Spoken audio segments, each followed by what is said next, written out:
പ്രാർത്ഥനയോടുകൂടി നമുക്കിന്ന് ആരാധന ആരംഭിക്കാം. പ്രാർത്ഥിക്കാം. മഹാകാരുണ്യവാനായ ഞങ്ങളുടെ പിതാവേ, ദൈവമേടിയങ്ങൾക്ക് സഭാരാധനയായിട്ട് ഒരുമിച്ച് കൂടുന്നതിനും ദൈവമേ പ്രാർത്ഥിക്കുന്നതിനും ഒരവസരത്തെ കൂടെ തന്ന കൃപയോർത്ത് സ്തുതിക്കുന്നു. അടിയങ്ങളുടെ വായിൽ നിന്ന് വരുന്ന പാട്ടുകളും ദൈവമേ വേദഭാഗം വായനയും പ്രസംഗവും എല്ലാം അങ്ങയുടെ നാമമഹത്വത്തിന് വേണ്ടി ആയിരിക്കണമേ എന്ന് പ്രാർത്ഥിക്കുന്നു. അടിയങ്ങളുടെ കുറവ് കുറ്റങ്ങളെല്ലാം ക്ഷമിക്കണമേ എന്ന് പ്രാർത്ഥിക്കുന്നു. ഓരോരോ സാഹചര്യങ്ങൾ കൊണ്ട് എത്താൻ സാധിക്കാതിരിക്കുന്നവർക്ക് എത്രയും വേഗത്തിൽ എത്തിച്ചേരുന്നതിന് കൃപ ചെയ്യണമേ എന്ന് പ്രാർത്ഥിക്കുന്നു. ദൈവമേടിയങ്ങളുടെ ആരാധനയുടെ ആദ്യ അവസാനം അങ്ങയുടെ കൃപ സാന്നിധ്യം ഉണ്ടാകണമേ എന്ന് പ്രാർത്ഥിക്കുന്നു. കൃപയാ നടത്തണം പരമപിതാവേ, ആമേൻ. ദൈവനാമ മഹത്വത്തിനായി നമുക്ക് മൂന്നാമത്തെ പാട്ട് പാടാം. സർവലോകാധിപ നമസ്കാരം, സകല സൃഷ്ടികർത്താ നമസ്കാരം, ധരകടൽ ജീവൻ വാനവും സൃഷ്ടിച്ച ദയാപരപിതാവേ നമസ്കാരം. ധരകടൽ ജീവൻ വാനവും സൃഷ്ടിച്ച ദയാപരപിതാവേ നമസ്കാരം. തിരുവവതാരം നമസ്കാരം, ജഗതി രക്ഷിതാവേ നമസ്കാരം. ധര തന്നിൽ മനുഷ്യ ജീവനെ വരിപ്പാൻ തരു തന്നിൽ മരിച്ചോ നമസ്കാരം. ധര തന്നിൽ മനുഷ്യ ജീവനെ വരിപ്പാൻ തരു തന്നിൽ മരിച്ചോ നമസ്കാരം. പരിശുദ്ധ ആത്മാ നമസ്കാരം, പരമസൽ ഗുരുവേ നമസ്കാരം. ആരൂപിയായ അടിയങ്ങൾ അകത്തിൽ വസിക്കും ദിവ്യരക്ഷിതാവേ നമസ്കാരം. ആരൂപിയായ അടിയങ്ങൾ അകത്തിൽ വസിക്കും ദിവ്യരക്ഷിതാവേ നമസ്കാരം. ത്രിത്തൊഴിലുള്ളോർ നമസ്കാരം, ത്രിയേകനാഥ നമസ്കാരം. കർത്താധികർത്ത കാരുണ്യകടലെ പ്രപഞ്ചത്തിൻ പിതാവേ നമസ്കാരം. കർത്താധികർത്ത കാരുണ്യകടലെ പ്രപഞ്ചത്തിൻ പിതാവേ നമസ്കാരം. ഞങ്ങളുടെ സ്വർഗസ്ഥ പിതാവേ, ഈ വിശുദ്ധ സ്ഥലത്ത് അങ്ങയെ ആരാധിക്കുന്നതിനും അങ്ങയോടും ദൈവമക്കളോടും കൂട്ടായ്മ അനുഭവിക്കുന്നതിനും വിളിച്ചിരിക്കുന്നതിന് ഞങ്ങൾ സ്തോത്രം ചെയ്യുന്നു. ഞങ്ങൾ ആത്മാവിലും സത്യത്തിലും അങ്ങയെ ആരാധിക്കുന്നതിന് സഹായിക്കണമേ. ഉയർത്തെഴുന്നേൽപ്പിൻ്റെയും പെന്തക്കോസ്തിൻ്റെയും അനുഭവം ഞങ്ങൾക്ക് നൽകണമേ എന്ന് പ്രാർത്ഥിക്കുന്നു. ഇന്ന് ഞങ്ങളുടെ അധരങ്ങളിൽ നിന്ന് പുറപ്പെടുന്ന സ്തുതികൾ ഞങ്ങളുടെ നിത്യജീവിതത്തിൽ പ്രതിഫലിക്കാൻ ഇടയാക്കണമേ. തിരുവചനം കേൾക്കുന്നതിനും ധ്യാനിക്കുന്നതിനും അതനുസരിച്ച് ജീവിക്കുന്നതിനും ഈ ആരാധന മൂലം സഹായിക്കണമേ. ഞങ്ങളുടെ കർത്താവായ യേശു ക്രിസ്തുവിൻ്റെ നാമത്തിൽ അപേക്ഷിക്കുന്നു, ആമേൻ. നമുക്ക് സ്തുതി ലിത്താനികൾ മൂന്നാം പുറം ഒന്നാം ഭാഗം. സ്തുതി ലിത്താനികൾ മൂന്നാം പുറം ഒന്നാം ഭാഗം. ദൈവമേ, സിയോനിൽ സ്തുതി അങ്ങയ്ക്ക് യോഗ്യം, അങ്ങയ്ക്ക് തന്നെ നേർച്ച കഴിക്കുന്നു. യഹോവയുടെ വാതിലുകളിൽ സ്തോത്രത്തോടും അവിടുത്തെ പ്രാകാരങ്ങളിൽ സ്തുതിയോടും കൂടെ വരുവിൻ.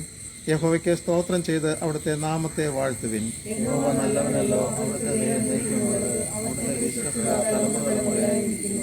വരുവിൻ, നാം വണങ്ങി നമസ്കരിക്കുക. നമ്മെ നിർമ്മിച്ച യഹോവയുടെ മുമ്പിൽ മുട്ടുകുത്തുക.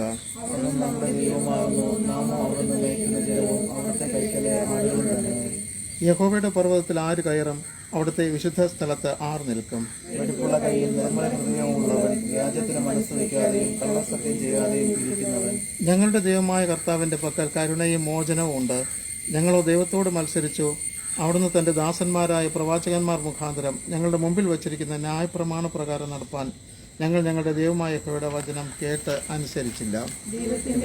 ആളുകൾ തകർന്നിരിക്കുന്ന മനസ്സ്, തകർന്നും നുറുങ്ങിയിരിക്കുന്ന ഹൃദയത്തെ ദൈവമേ അങ്ങ് നിരസിക്കുകയില്ല. അധ്വാനിക്കുന്നവരും ഭാരം ചുമക്കുന്നവരുമായുള്ളവരെ എല്ലാവരും എൻ്റെ അടുക്കൽ വരുവിൻ, ഞാൻ നിങ്ങളെ ആശ്വസിപ്പിക്കും. അടുക്കൽ ചെന്ന് അവിടത്തോട്, അപ്പാ ഞാൻ സ്വർഗത്തോടും അങ്ങയോട് പാപം ചെയ്തിരിക്കുന്നു എന്ന് പറയും. ഒരുമിച്ച് പ്രാർത്ഥിക്കാം. എൻ്റെ പാറയും എൻ്റെ വീണ്ടെടുപ്പുകാരനുമായ യഹോവേ, എൻ്റെ വായിലെ വാക്കുകളും എൻ്റെ ഹൃദയത്തിലെ ധ്യാനവും അങ്ങേക്ക് പ്രസാദമായിരിക്കുമാറാകട്ടെ. ആമേൻ. ക്രിസ്തു യേശുവിൽ വിശുദ്ധീകരിക്കപ്പെട്ടവരും വിളിക്കപ്പെട്ട വിശുദ്ധന്മാരുമായുള്ളവരെ, ദൈവത്തിൻ്റെ മുമ്പിൽ പ്രാർത്ഥനയോടുകൂടി എത്താൻ നമ്മുടെ ഹൃദയങ്ങളെ ഉയർത്തുവിൻ. ഇവിടെ നിശ്ചയമായി ദൈവഭവനവും സ്വർഗവാതിലുമുണ്ട്. നമുക്ക് ആശ്വാസവും സന്തോഷവും സകല ബുദ്ധിയെയും കവിയുന്ന സമാധാനവും ഇവിടെ വെച്ച് നൽകുവാൻ ദൈവം പ്രസാദിച്ചിരിക്കുന്നു. ഇവിടെ വെച്ച് തിരുവചനവും വിശുദ്ധ സാക്രമെന്റുകളും മുഖാന്തരം ദൈവം നമ്മോട് സംസാരിക്കുന്നതായി നാം കേൾക്കുന്നുവല്ലോ. ഇങ്ങനെ നമ്മെ സമീപിച്ചിരിക്കുന്ന ദൈവത്തോട് നാമം അണഞ്ഞു ചെന്ന് നമ്മുടെ കൃതജ്ഞതാ സ്തോത്രങ്ങൾ അർപ്പിക്കുന്നത് യോഗ്യവും ന്യായവും ആകുന്നു. എന്നാലും നാം പാപം ചെയ്തു പോയിട്ടുള്ളവരും ദൈവത്തിൻ്റെ പരിശുദ്ധ സന്നിധിയിൽ നിൽപ്പാൻ യോഗ്യതയില്ലാത്തവരുമാണെന്നോർത്ത് പരമാർത്ഥമായ അനുതാപത്തോടെ നമ്മുടെ പാപം നമുക്ക് ഏറ്റുപറയാം. അനുതാപ പ്രാർത്ഥന 9-ാം പുറം. 9-ാം പുറത്തിൽ കാണുന്ന അനുതാപ പ്രാർത്ഥന നമുക്ക് ഒരുമിച്ച് പ്രാർത്ഥിക്കാം. സർവശക്തി മഹാകരുണയുള്ള പിതാവേ, ഞങ്ങൾ കാണാതെ പോയ ആടുകളെപ്പോലെ അങ്ങയുടെ വഴികളിൽ നിന്ന് തെറ്റി ചിന്നിയിരിക്കുന്നു. ഞങ്ങളുടെ സ്വന്തം ഹൃദയങ്ങളെ, വിചാരങ്ങളെയും മോഹങ്ങളെയും അനുസരിച്ച് ഞങ്ങൾ നടന്നിരിക്കുന്നു. ഞങ്ങൾ അങ്ങയുടെ വിശുദ്ധ കൽപ്പനകൾ ലംഘിച്ചിരിക്കുന്നു. ഞങ്ങൾ ചെയ്യേണ്ട കാര്യങ്ങൾ ചെയ്യാതെ ചെയ്യരുതാത്ത കാര്യങ്ങൾ ചെയ്തിരിക്കുന്നു. ഞങ്ങൾക്ക് സൗഖ്യവുമില്ല. എന്നാൽ കർത്താവേ, ഞങ്ങളുടെ കരുണയുണ്ടായി ഞങ്ങളുടെ കുറ്റങ്ങൾ ക്ഷമിക്കണമേ. പാപി മരിക്കണമെന്നല്ല, അവൻ ദുഷ്ടത വിട്ട് തിരിഞ്ഞ് ജീവിക്കണമെന്ന് മാത്രം അങ്ങ് ആഗ്രഹിക്കുന്നു എന്ന് ഞങ്ങൾ അറിയുന്നു. ദൈവമുള്ള പിതാവേ, ഞങ്ങൾ ഹൃദയങ്ങളിലൂടെ അങ്ങിലേക്ക് തിരിയുന്നു. ഞങ്ങളുടെ കർത്താവായ യേശു ക്രിസ്തുവിൽ അങ്ങ് ഞങ്ങൾക്ക് അറിയിച്ചിരിക്കുന്ന കരുണയുള്ള വാഗ്ദത്തങ്ങൾ ഞങ്ങൾ ആശ്രയിക്കുന്നു. ഞങ്ങളുടെ പാപഭാരം നീക്കി മോചന നിശ്ചയം ഞങ്ങൾക്ക് നൽകണമേ. ഇനിമേൽ അങ്ങയുടെ പരിശുദ്ധ നാമത്തിന്റെ മഹത്വത്തിനായി ജീവന്റെ പുതുക്കത്തിൽ അങ്ങ് ഞങ്ങളെ സഹായിക്കണമേ. അങ്ങയുടെ രക്ഷയുടെ സന്തോഷം ഞങ്ങൾക്ക് തരണമേ. ഞങ്ങളെ സ്നേഹിച്ച് ഞങ്ങൾക്ക് വേണ്ടി തന്നെത്താൻ ഏൽപ്പിച്ചു കൊടുത്ത ഞങ്ങളുടെ കർത്താവായ യേശു ക്രിസ്തു മൂലം ഇതെല്ലാം ഞങ്ങൾ യാചിക്കുന്നു. ആമേൻ. പൊതുവിലുള്ള സ്തോത്രം 14-ാം പുറം.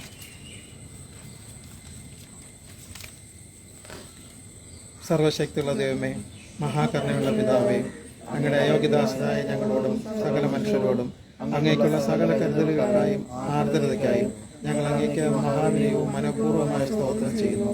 ഞങ്ങളെ സൃഷ്ടിച്ചതിനും പരിപാലിക്കുന്നതിനും ഈ ആയുസ്സിലെ സകല അനുഗ്രഹങ്ങൾക്കായും എല്ലാറ്റിനും മേലായി ഞങ്ങളുടെ കർത്താവായ യേശു മിശിഹാ മൂലം ലോകത്തെ വീണ്ടെടുത്ത അവിടുത്തെ വിലമതിച്ചുകൂടാത്ത സ്നേഹത്തിനായി ഞങ്ങൾ അങ്ങയെ വാഴ്ത്തുന്നു. അങ്ങ് നൽകിയ കൃപാവഴികൾക്ക് വേണ്ടിയും മഹത്വത്തിന്റെ പ്രത്യാശയ്ക്ക് വേണ്ടിയും ഞങ്ങൾ അങ്ങയെ സ്തുതിക്കുന്നു. ഞങ്ങളുടെ ഹൃദയങ്ങൾ കളങ്കമില്ലാതെ നന്ദിയുള്ളവയായി തീരേണ്ടതിനും അങ്ങയെ സേവിക്കുന്നതിന് ഞങ്ങളെ ഏൽപ്പിച്ച നാളുകൾക്കുകയും വിശുദ്ധിയോടും നീതിയോടും അങ്ങയുടെ മുമ്പാകെ നടക്കേണ്ടതിനും അങ്ങനെ ഞങ്ങളുടെ ആദരം കൊണ്ട് മാത്രമല്ല ഞങ്ങളുടെ ജീവിതം കൊണ്ടും അവിടുത്തെ സ്തുതി പ്രസിദ്ധപ്പെടുത്തേണ്ടതിനും അവിടുത്തെ സകല കരുണകളെയും കുറിച്ച് ഞങ്ങൾക്ക് നൽകണമെന്ന് ഞങ്ങളുടെ കർത്താവായ യേശു മിശിഹാ മൂലം ഞങ്ങൾ അപേക്ഷിക്കുന്നു. പിതാവിനും പുത്രനും പരിശുദ്ധാത്മാവിനും സകല ബഹുമാനവും മഹത്വവും കാലാവസാനം കൂടാതെ ഉണ്ടായിരിക്കണമേ. ആമേൻ. ദൈവനാമസ്തുതിക്കും മഹത്വത്തിനുമായി 503-ാമത്തെ പാട്ട് നമുക്ക് ഒരുമിച്ച് പാടാം. 503-ാമത്തെ പാട്ട് ഉണർവിൻ വരം ലഭിക്കാൻ എന്ന് തുടങ്ങുന്ന പാട്ട്. ഉണർവിൻ വരം ലഭിപ്പാൻ ഞങ്ങൾ വരുന്നു തിരുസവിധേ. നാഥ, നിന്റെ വരകൃപകൾ ഞങ്ങൾ കരുളൂ, അനുഗ്രഹിക്കൂ. നാഥ, നിന്റെ വൻകൃപകൾ ഞങ്ങൾ കരുളൂ, അനുഗ്രഹിക്കൂ. ദേശമെല്ലാം ഉണർന്നിടുവാൻ യേശുവിനെ ഉയർത്തിടുവാൻ. ദേശമെല്ലാം ഉണർന്നിടുവാൻ യേശുവിനെ ഉയർത്തിടുവാൻ. ആശിഷമാരി അയക്കേണമേ ഈ ശിഷ്യരാം നിന്ദാസരിന്മേൽ. ആശിഷമാരി അയക്കേണമേ ഈ ശിഷ്യരാം നിന്ദാസരിന്മേൽ. വരം ലഭിപ്പാൻ ഞങ്ങൾ വരുന്നു തിരുസവിധേ. നാഥ നിന്റെ വൻ കൃപകൾ ഞങ്ങൾ കരുളൂ അനുഗ്രഹിക്കൂ. നാഥ നിന്റെ വൻ കൃപകൾ ഞങ്ങൾ കരുളൂ അനുഗ്രഹിക്കൂ. തിരുവചനം ഘോഷിക്കുവാൻ, തിരുനന്മകൾ സാക്ഷിക്കുവാൻ, തിരുവചനം ഘോഷിക്കുവാൻ, തിരുനന്മകൾ സാക്ഷിക്കുവാൻ ഉണർവിൻ ശക്തി അയക്കേണമേ. ഈ ശിഷ്യരാം ദാസരിന്മേ ഉണർവിൻ ശക്തി അയക്കേണമേ. ഈ ശിഷ്യരാം ദാസരിന്മേൽ ഉണർവിൻ വരം ലഭിപ്പാൻ ഞങ്ങൾ വരുന്നു തിരുസവിധേ.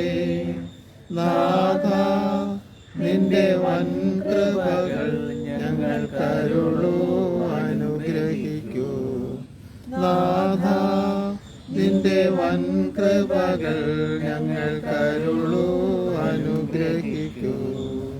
തിരുനാമം പാടിടുവാൻ, തിരുവചനം ധ്യാനിക്കുവാൻ, തിരുനാമം പാടിടുവാൻ, തിരുവചനം ധ്യാനിക്കുവാൻ ശാശ്വത ശാന്തി അയക്കേണമേ.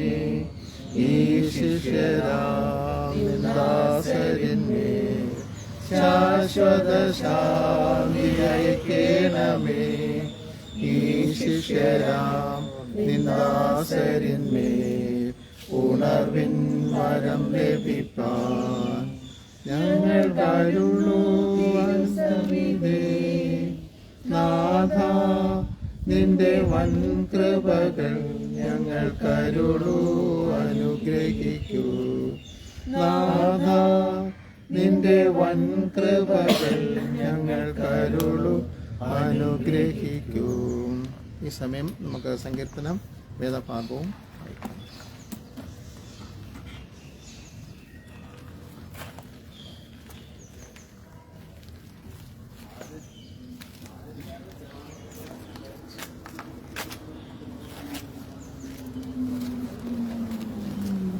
സങ്കീർത്തനം 107 1 മുതൽ 15 വരെയുള്ള വാക്യങ്ങൾ ചേർന്ന് വായിക്കാം.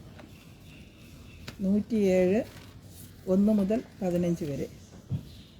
യഹോവയ്ക്ക് സ്തോത്രം ചെയ്യുവിൻ, അവൻ നല്ലവനല്ലോ, അവൻ്റെ ദയ എന്നേക്കുമുള്ളത്.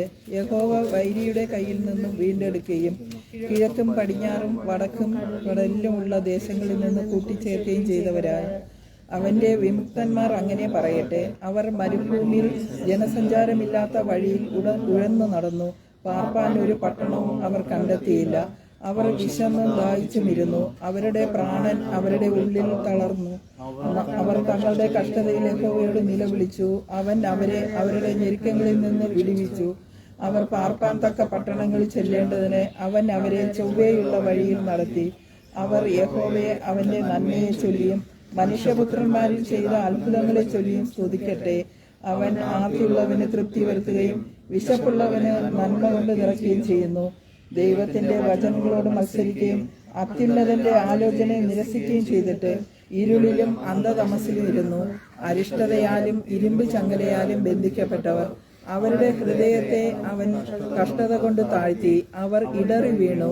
സഹായിപ്പാൻ ആരും ഉണ്ടായിരുന്നില്ല. അവർ തങ്ങളുടെ കഷ്ടതയിൽ യഹോവയോട് നിലവിളിച്ചു. അവൻ അവരുടെ ഞെരുക്കങ്ങളിൽ നിന്ന് അവരെ രക്ഷിച്ചു. അവൻ അവരെ ഇരുട്ടിൽ നിന്നും അന്ധതമസിൽ നിന്നും പുറപ്പെടുവിച്ചു. അവരുടെ ബന്ധനങ്ങളെ അറുത്തു കളഞ്ഞു. അവർ യഹോവയെ അവന്റെ നന്മയെ ചൊല്ലിയും മനുഷ്യപുത്രന്മാരിൽ ചെയ്ത അത്ഭുതങ്ങളെ ചൊല്ലിയും സ്തുതിക്കട്ടെ. പിതാവിനും പുത്രനും പരിശുദ്ധാത്മാവിനും മഹത്വം ഉണ്ടാകട്ടെ.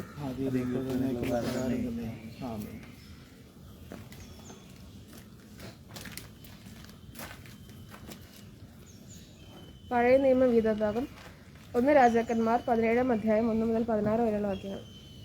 1 രാജാക്കന്മാർ 17-ാം അധ്യായം 1 മുതൽ 16 വരെയുള്ള വാക്യങ്ങൾ. എന്നാൽ ഗിലെയാദിലെ തിശ്ബിയിൽ നിന്നുള്ള തിശ്ബിയനായ ഏലിയാവ് ആഹാബിനോട്, ഞാൻ സേവിച്ചു നിൽക്കുന്ന ഇസ്രായേലിന്റെ ദൈവമായ യഹോവയാണ്, ഞാൻ പറഞ്ഞല്ലാതെ ഈ ആണ്ടുകളിൽ മഞ്ഞും മഴയും ഉണ്ടാകില്ല എന്ന് പറഞ്ഞു. പിന്നെ അവന് യഹോവയുടെ അരുളപ്പാടുണ്ടായതെന്തെന്നാൽ, നീ ഇവിടെ നിന്ന് പുറപ്പെട്ട് കിഴക്കോട്ട് ചെന്ന് യോർദാന് കിഴക്കുള്ള കെരീത്ത് തോട്ടത്തിനരികെ ഒളിച്ചിരിക്കുക. തോട്ടിൽ നിന്ന് നീ കുടിച്ചു കൊള്ളണം. അവിടെ നിനക്ക് ഭക്ഷണം തരേണ്ടതിന് ഞാൻ കാക്കയോട് കൽപ്പിച്ചിരിക്കുന്നു. അങ്ങനെ അവൻ പോയി യഹോവയുടെ കൽപ്പന പ്രകാരം ചെയ്തു. അവൻ ചെന്ന് യോർദാന് കിഴക്കുള്ള കെരീത്ത് തോട്ടിനരികെ പാർത്തു. കാക്ക അവന് രാവിലെ അപ്പവും ഇറച്ചിയും വൈകുന്നേരത്ത് അപ്പവും ഇറച്ചിയും കൊണ്ടുവന്ന് കൊടുക്കും. തോട്ടിൽ നിന്ന് അവൻ കുടിക്കും. എന്നാൽ ദേശത്ത് മഴ പെയ്യായികയാൽ കുറേ ദിവസം കഴിഞ്ഞ ശേഷം തോട് വറ്റിപ്പോയി. അപ്പോൾ അവന് യഹോവയുടെ അരുളപ്പാടുണ്ടായതെന്തെന്നാൽ, നീ എഴുന്നേറ്റ് സീദോനോട് ചേർന്ന് സാരെഫാത്തിലേക്ക് ചെന്ന് അവിടെ പാർക്ക. നിന്നെ പുലർത്തേണ്ടതിന് അവിടെയുള്ള ഒരു വിധവയോട് ഞാൻ കൽപ്പിച്ചിരിക്കുന്നു. അങ്ങനെ അവൻ എഴുന്നേറ്റ് സാരെഫാത്തിന് പോയി. അവൻ പട്ടണവാതിൽക്കൽ എത്തിയപ്പോൾ അവിടെ ഒരു വിധവ വിറക് പെറുക്കിക്കൊണ്ടിരുന്നു. അവൻ അവളെ വിളിച്ചു, എനിക്ക് കൊടുക്കാൻ ഒരു പാത്രത്തിൽ കുറെ വെള്ളം കൊണ്ടുവരണമേ എന്ന് പറഞ്ഞു. അവൾ കൊണ്ടുവരുവാൻ പോകുമ്പോൾ, ഒരു കഷ്ണം അപ്പവും കൂടെ നിന്റെ കയ്യിൽ കൊണ്ടുപോരണമേ എന്ന് അവൻ അവളോട് വിളിച്ചു പറഞ്ഞു. അതിന് അവൾ, നിന്റെ ദൈവമായ യഹോവയാണ്, കലത്തിൽ ഒരു പിടി മാവും തുരുത്തിയിൽ അല്പം എണ്ണയും മാത്രമല്ലാതെ എനിക്കൊരു അപ്പവുമില്ല. ഞാനിതാ 2 വിറക് പിറക്കുന്നു. ഇത് കൊണ്ടുചെന്ന് എനിക്കും മകനും വേണ്ടി ഒരുക്കി അത് ഞങ്ങൾ തിന്നിട്ട് മരിപ്പാൻ ഇരിക്കയാകുന്നു എന്ന് പറഞ്ഞു. ഏലിയാവ് അവളോട്, ഭയപ്പെടേണ്ട, ചെന്ന് നീ പറഞ്ഞതുപോലെ ചെയ്യുക. എന്നാൽ ആദ്യം എനിക്ക് ചെറിയൊരു അട ഉണ്ടാക്കി കൊണ്ടുവരിക. പിന്നെ നിനക്കും നിന്റെ മകനും വേണ്ടി ഉണ്ടാക്കിക്കൊള്ളുക. യഹോവ ഭൂമിയിൽ മഴ പെയ്യ്ക്കുന്ന നാൾ വരെ കലത്തിലെ മാവ് തീർന്നു പോകുകയില്ല, ഭരണിയിലെ എണ്ണ കുറഞ്ഞു പോകുകയുമില്ല എന്ന് ഇസ്രായേലിന്റെ ദൈവമായ യഹോവ അരുളി ചെയ്യുന്നു എന്ന് പറഞ്ഞു. അവൾ ചെന്ന് ഏലിയാവ് പറഞ്ഞതുപോലെ ചെയ്തു. അങ്ങനെ അവളും അവനും അവളുടെ വീട്ടുകാരും ഏറിയ നാൾ അഹോവൃത്തി കഴിച്ചു. യഹോവ ഏലിയാവ് മുഖാന്തരം അരുളി ചെയ്ത വചനപ്രകാരം കലത്തിലെ മാവ് തീർന്നു പോയില്ല, ഭരണിയിലെ എണ്ണ കുറഞ്ഞു പോയതുമില്ല. ഈ വായിച്ചായിട്ട് തിരുവചന ഗ്രന്ഥങ്ങൾ ദൈവം അനുഗ്രഹിച്ച് പറയട്ടെ.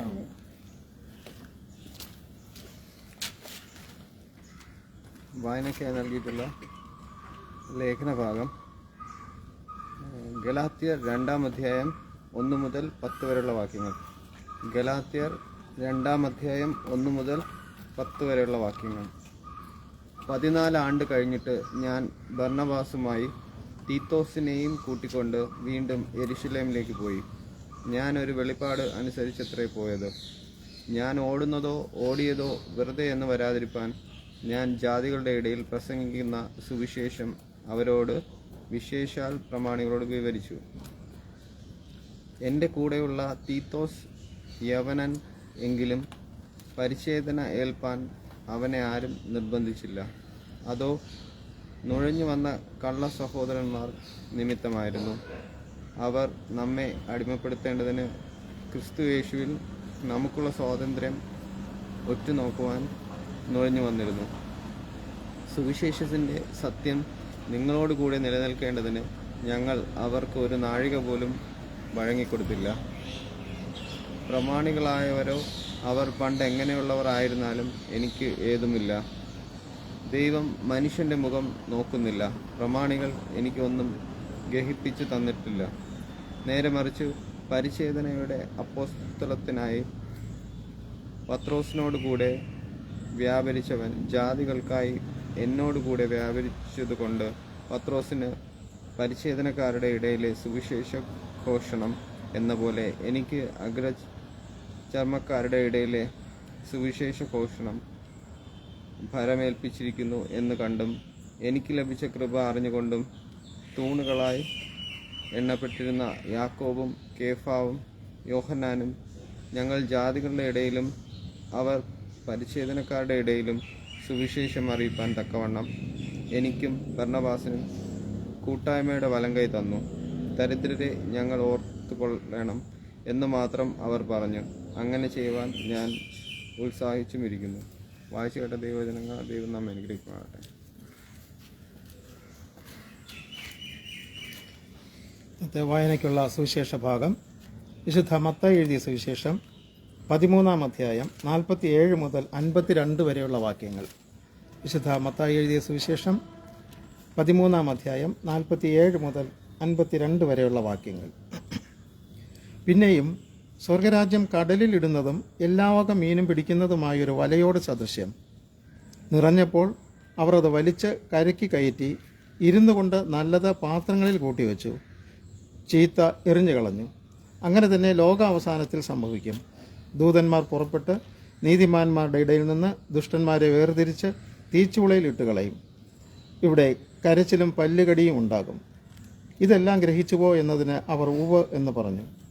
അവൻ അവരോട്, അതുകൊണ്ട് സ്വർഗരാജ്യത്തിന് ശിഷ്യനായി തീർന്ന ഏത് ശാസ്ത്രിയും തൻ്റെ നിക്ഷേപത്തിൽ നിന്ന് പുതിയതും പഴയതും എടുത്ത് കൊടുക്കുന്ന ഒരു വീട്ടുടയനോട് സദൃശനാകുന്നു എന്ന് പറഞ്ഞു. അവൻ അവരോട്, അതുകൊണ്ട് സ്വർഗരാജ്യത്തിന് ശിഷ്യനായി തീർന്ന ഏത് ശാസ്ത്രിയും തൻ്റെ നിക്ഷേപത്തിൽ നിന്ന് പുതിയതും പഴയതും എടുത്തു കൊടുക്കുന്ന ഒരു വീട്ടുടയവനോട് സദൃശനാകുന്നു എന്ന് പറഞ്ഞു. ഇവിടെ സുവിശേഷ ഭാഗം അവസാനിച്ചു. ക്രിസ്തു നമ്മെ അനുഗ്രഹിക്കുമാറാകട്ടെ. ആമേൻ. ഈ സമയത്ത് മധ്യസ്ഥ പ്രാർത്ഥനയ്ക്ക് വേണ്ടിയിട്ട് നമുക്ക് തലകളെ വണക്കാം.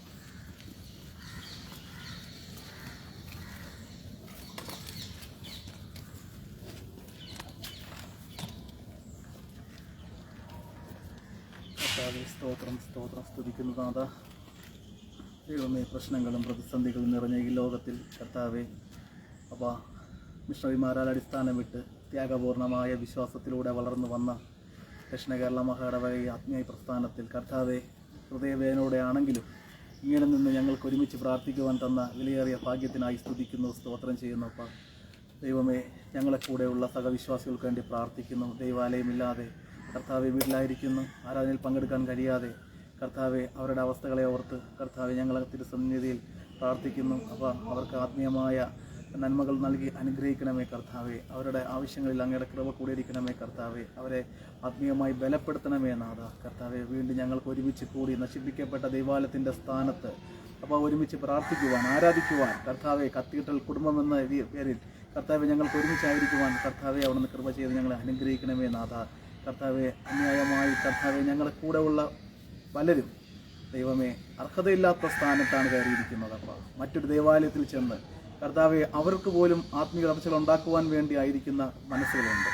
അവർക്കെല്ലാം മാനസാന്തരത്തിൻ്റെ അനുഭവം കൊടുക്കണമേ അപ്പ. വീണ്ടും ഞങ്ങൾക്ക് കർത്താവെ, വീണ്ടും ഒരിക്കൽ കൂടെ കർത്താവെ അപ്പ, ഞങ്ങൾക്ക് ആ പഴയ സ്ഥലത്ത് ഞങ്ങൾക്ക് ദേവാലയം പണിയുവാൻ കർത്താവെ അവിടുന്ന് കൃപ ചെയ്ത് അനുഗ്രഹിക്കണമേ. അതിനുള്ള നല്ലൊരു നേതൃത്വത്തെ ഞങ്ങൾക്ക് നൽകണമേ കർത്താവെ. ദൈവമേ, ഈ ജനത്തെ ആത്മീയമായി നടത്തുവാൻ കഴിവുള്ള ഒരു നേതൃത്വത്തെ ഞങ്ങൾക്ക് നൽകണമേ നാഥ. 24-ാം തീയതി നടക്കുന്ന സഭകളിൽ നടക്കുന്ന തിരഞ്ഞെടുപ്പിനോർത്ത് പ്രാർത്ഥിക്കുന്നു. അപ്പോൾ അനീതിയുടെ കൂലി ആരും കൈകൊണ്ട് വാങ്ങാതെ കർത്താവെ, മോഹന വാഗ്ദാനങ്ങളിൽ വീണു പോകാതെ ദൈവനാമ മഹത്വത്തിന് വേണ്ടി കർത്താവെ നിലനിൽക്കുവാൻ എല്ലാ ഓട്ടവാശമുള്ള എല്ലാ ജനങ്ങളിലും കർത്താവെ അവിടുന്ന് വ്യാപരിക്കണമേ അപ്പ. ദൈവമേ, നീതിയുള്ളവരെ കർത്താവെ, ദൈവനാമ മഹത്വത്തിന് ഉപയോഗമുള്ളവരെ കർത്താവെ തിരഞ്ഞെടുക്കുവാൻ ബോധം കൊടുക്കണമേ അപ്പ. ഓരോ ജനങ്ങൾക്കും അതിനുള്ള കൃപ കൊടുക്കണമേ കർത്താവെ. വിശ്വസിച്ച ദൈവമേ, ഞങ്ങളുടെ കൂടെയുള്ളവർക്ക് വേണ്ടി പ്രാർത്ഥിക്കുന്നു. പ്രത്യേകിച്ച് കർത്താവെ രോഗങ്ങളിലായിരിക്കുന്നവരുണ്ട്. അപ്പോൾ ആന്തരിക അവയവങ്ങളുടെ കർത്താവെ രോഗങ്ങളാൽ ഭാരപ്പെടുന്ന പ്രിയ സഹോദരങ്ങളുണ്ട്, പ്രിയ മക്കളുണ്ട്, സഹോദരങ്ങളുണ്ട്. എല്ലാവരെയും അവിടുന്ന് അനുഗ്രഹിക്കണമേ അപ്പ. അവരെ സൗഖ്യപ്പെടുത്തണമേ കർത്താവെ. വിശ്വസിച്ച ഇത് രോഗത്താൽ ഭാരപ്പെട്ട് വീണു പോകുന്നവരായിട്ടല്ല, അതിൽ നിന്ന് കരകയറുന്നവരായി യേശുക്രിസ്തുവിൻ്റെ നാമത്തിൽ രോഗസൗഖ്യം ലഭിച്ചു എന്ന് പറയുവാൻ തക്കവണ്ണം വലിയൊരു അത്ഭുതം അവരുടെ ജീവിതങ്ങളിൽ കൊടുക്കണമെന്നാണ് കർത്താവെ. സാമ്പത്തികമായി ബുദ്ധിമുട്ട് അനുഭവിക്കുന്ന കുടുംബങ്ങളുണ്ട്. പ്രത്യേകിച്ച് സാമ്പത്തിക കുരുക്കിലായിപ്പോയ ആ സഹോദരൻ്റെ കുടുംബത്തെ അവിടെ നിന്ന് അനുഗ്രഹിക്കണമേ കർത്താവെ. ആ കുടുംബത്തിൽ സമാധാനം നൽകണമേ കർത്താവെ. എല്ലാ പ്രശ്നങ്ങൾക്കും പരിഹാരം നൽകണമേ കർത്താവെ. യേശുക്രിസ്തു എൻ്റെ ജീവിതത്തിൽ വലിയൊരു അത്ഭുതം പ്രവർത്തിച്ചു എന്ന് പറയുവാൻ തക്കവണ്ണം കർത്താവെ, ദേശത്തിനൊരു അത്ഭുതമായി തീരുവാൻ തക്കവണ്ണം കർത്താവെ, അതൊരു വലിയ സാക്ഷിയായി തീരുവാൻ തക്കവണ്ണം പ്രിയ സഹോദരൻ്റെ കുടുംബത്തെ അനുഗ്രഹിക്കണമേ കർത്താവെ. നല്ലൊരു ജോലി കൊടുത്ത് അനുഗ്രഹിക്കണമേ നാഥ കർത്താവെ. വചനം ശുശ്രൂഷിക്കുന്ന സാറിന് വേണ്ടി പ്രാർത്ഥിക്കുന്നു കർത്താവെ. ആരോഗ്യപരമായി ബലഹീനനാണ് കർത്താവെ, അവിടുന്ന് അനുഗ്രഹിക്കണമേ കർത്താവെ. ആത്മീയമായി ബലപ്പെടുത്തണമേ കർത്താവെ. ശോഭിച്ച ആ കുടുംബത്തെ കർത്താവെ താഴ്ത്തി കരമേൽപ്പിക്കുന്ന കുടുംബത്തിലെ ആവശ്യങ്ങളിലെല്ലാം മക്കളും ചെറുമക്കൾക്കെല്ലാം ആവശ്യത്തിൽ കാര്യങ്ങളുള്ള എല്ലാ കാര്യങ്ങളും അവിടുന്ന് കൂടിയിരിക്കണമേ കർത്താവെ. ശോഭിച്ച സിംസനോർത്ത് പ്രാർത്ഥിക്കുന്നു. ദൈവമേ, കർത്താവെ ഒറ്റയ്ക്കാണ്. അപ്പോൾ ദൈവമേ കർത്താവെ, ഏകാന്തതയിൽ കർത്താവെ ദൈവത്തിൻ്റെ സ്ഥാനത്തെ അനുഭവിക്കുവാൻ കർത്താവെ, കൂടുതലായി സ്വർഗീയ സന്തോഷങ്ങൾ അനുഭവിക്കുവാനുള്ള കൃപ കൊടുക്കണമേ കർത്താവെ. ദൈവമേ, ദക്ഷിണ കേരള മഹാടവേഗയിലെ എല്ലാ സഭകളെ ഓർത്ത് പ്രാർത്ഥിക്കുന്നു. ദൈവമേ കർത്താവെ, എല്ലാ പുരോഹിതന്മാരെ ഓർത്ത് പ്രാർത്ഥിക്കുന്നു കർത്താവെ. ദൈവത്തിന് വേണ്ടി നിലനിൽക്കുവാൻ കർത്താവെ, ഒരാത്മാവിനെയെങ്കിലും നിത്യജീവന് വേണ്ടി നേടണമെന്ന ആത്മീയ ദാഹത്തോടെ നിലനിൽക്കുവാൻ ഓരോ പുരോഹിതന്മാരിലും കർത്താവെ അങ്ങ് ഈ അവസരത്തിൽ പരിശുദ്ധാത്മാവിനാൽ അനുഗ്രഹിക്കണമേ കർത്താവെ. പ്രാർത്ഥന കേട്ടതിനായി സ്തോത്രം. പ്രിയ പിതാവേ, വീണ്ടും വേഗം വരുന്ന ഉയർത്തെഴുന്നേറ്റ ആശ്രയനായ യേശുക്രിസ്തുവിന്റെ ധന്യമുള്ള നാമത്തന്നെ ആമേൻ. സ്വർഗ്ഗസ്നായ ഞങ്ങളുടെ പിതാവേ, തിരുനാമം വിശദീകരിക്കപ്പെടണമേ, രാജ്യം വരണമേ, തിരുവിഷ്ടം സ്വർഗ്ഗത്തിലെ പോലെ ഭൂമിയിലും. ഞങ്ങൾക്ക് ആവശ്യമുള്ള ആഹാരം തരണമേ, ഞങ്ങളുടെ കടക്കാരെ ക്ഷമിച്ചിരിക്കുന്ന പോലെ ഞങ്ങളുടെ പാപകടങ്ങളെ ഞങ്ങൾ ക്ഷമിക്കണമേ. ഞങ്ങളുടെ പരീക്ഷയിൽ കർത്താവ് സന്തോഷിക്കുന്നു. രാജ്യം ശക്തിയും മഹത്വവും എന്നേക്കും അങ്ങേക്കുള്ളതല്ലോ.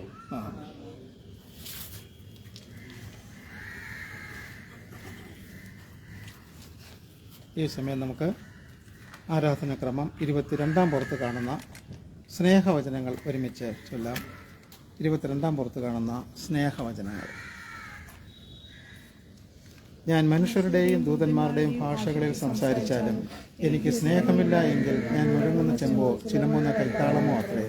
എനിക്ക് പ്രവചനപരമുണ്ടായിട്ട് സകല മർമ്മങ്ങളും സകല ജ്ഞാനവും ഗ്രഹിച്ചാലും മലകളെ നീക്കുവാൻ തക്ക വിശ്വാസം ഉണ്ടായാലും സ്നേഹമില്ല എങ്കിൽ ഞാൻ ഏതുമില്ല. എനിക്കുള്ളതെല്ലാം അന്നദാനം ചെയ്താലും എൻ്റെ ശരീരം ചുടുവാൻ ഏൽപ്പിച്ചാലും സ്നേഹമില്ല എങ്കിൽ എനിക്കൊരു പ്രയോജനവുമില്ല. സ്നേഹം ദീർഘമായി ക്ഷമിക്കുകയും ദയ കാണിക്കുകയും ചെയ്യുന്നു. സ്നേഹം സ്പർദ്ധിക്കുന്നില്ല, സ്നേഹം നിഗളിക്കുന്നില്ല, തീർക്കുന്നില്ല, അയോഗ്യരായി നടക്കുന്നില്ല, സ്വാർത്ഥം അന്വേഷിക്കുന്നില്ല, ദേഷ്യപ്പെടുന്നില്ല, ദോഷം നടക്കുന്നില്ല, അനീതിയിൽ സന്തോഷിക്കാതെ സത്യത്തിൽ സന്തോഷിക്കുന്നു. എല്ലാം ഓർക്കുന്നു, എല്ലാം വിശ്വസിക്കുന്നു, എല്ലാം പ്രത്യാശിക്കുന്നു, എല്ലാം സഹിക്കുന്നു. സ്നേഹം ഒരു നാളും പുതുപൂ പോലെയല്ല. സ്നേഹവാനായ കർത്താവെ, സ്നേഹത്തിന്റെ കൂട്ടായ്മയിൽ വസിപ്പാൻ ഞങ്ങൾക്ക് കൃപ നൽകുന്നു. ആമേൻ. 22-ാം പുറത്തിൽ കാണുന്ന വിശ്വാസ പ്രമാണം. സർവശക്തിയുള്ള പിതാവായി ആകാശത്തെയും ഭൂമിയെ സൃഷ്ടിച്ച ദൈവത്തിൽ ഞാൻ വിശ്വസിക്കുന്നു. ദൈവത്തിന്റെ ഏകപുത്രനായി നമ്മുടെ കർത്താവായ യേശുക്രിസ്തുവിൽ ഞാൻ വിശ്വസിക്കുന്നു. അവിടുന്ന് പരിശുദ്ധാത്മാവിനെ കന്യാമറിയിൽ പാതിക്കപ്പെട്ട് ജനിച്ച് പൊന്തിയോസ് പീലാത്തോസിന്റെ കീഴിൽ കഷ്ടപ്പെട്ടു, കുരിശിൽ തറയ്ക്കപ്പെട്ടു, മരിച്ചടക്കപ്പെട്ടു. അവിടുന്ന് മരിച്ചവരിലേക്ക് ഇറങ്ങി 3 ദിവസം ഉയർത്തെഴുന്നേറ്റു. അവിടുന്ന് സ്വർഗത്തിലേക്ക് കയറി സർവശക്തിയുള്ള പിതാവായ ദൈവത്തിന്റെ വലത്തുഭാഗത്തിരിക്കുന്നു. അവിടുന്ന് ജീവനുള്ളവരെ മരിച്ചവരെ ന്യായം വിധിപ്പാൻ നൽകുകയും ചെയ്യും. പരിശുദ്ധാത്മാവിനെ ഞാൻ വിശ്വസിക്കുന്നു. കാതോലിക സഭയിലും വിശുദ്ധന്മാരുടെ സംസർഗത്തിലും പാപമോചനത്തിലും മരിച്ചവരുടെ പുനരുത്ഥാനത്തിലും നിത്യജീവിതത്തിലും വിശ്വസിക്കുന്നു. ആമേൻ. നമുക്ക് ഈ സമയത്ത് 461-ാമത്തെ പാട്ട് ഒരുമിച്ച് പാടാം. 461-ാമത്തെ പാട്ട്, ജീവന്റെ ഉറവിടം ക്രിസ്തുവത്രേ എന്നുള്ള പാട്ട്. ജീവന്റെ ഉറവിടം ക്രിസ്തുവത്രേ, നാവിനാൽ അവനെ നാം ഘോഷിക്കാം. അവനത്രേ പാപഹരൻ, തൻ ജീവനാൽ എന്നെയും വീണ്ടെടുത്തു. അവനത്രേ പാപഹരൻ, തൻ ജീവനാൽ എന്നെയും വീണ്ടെടുത്തു.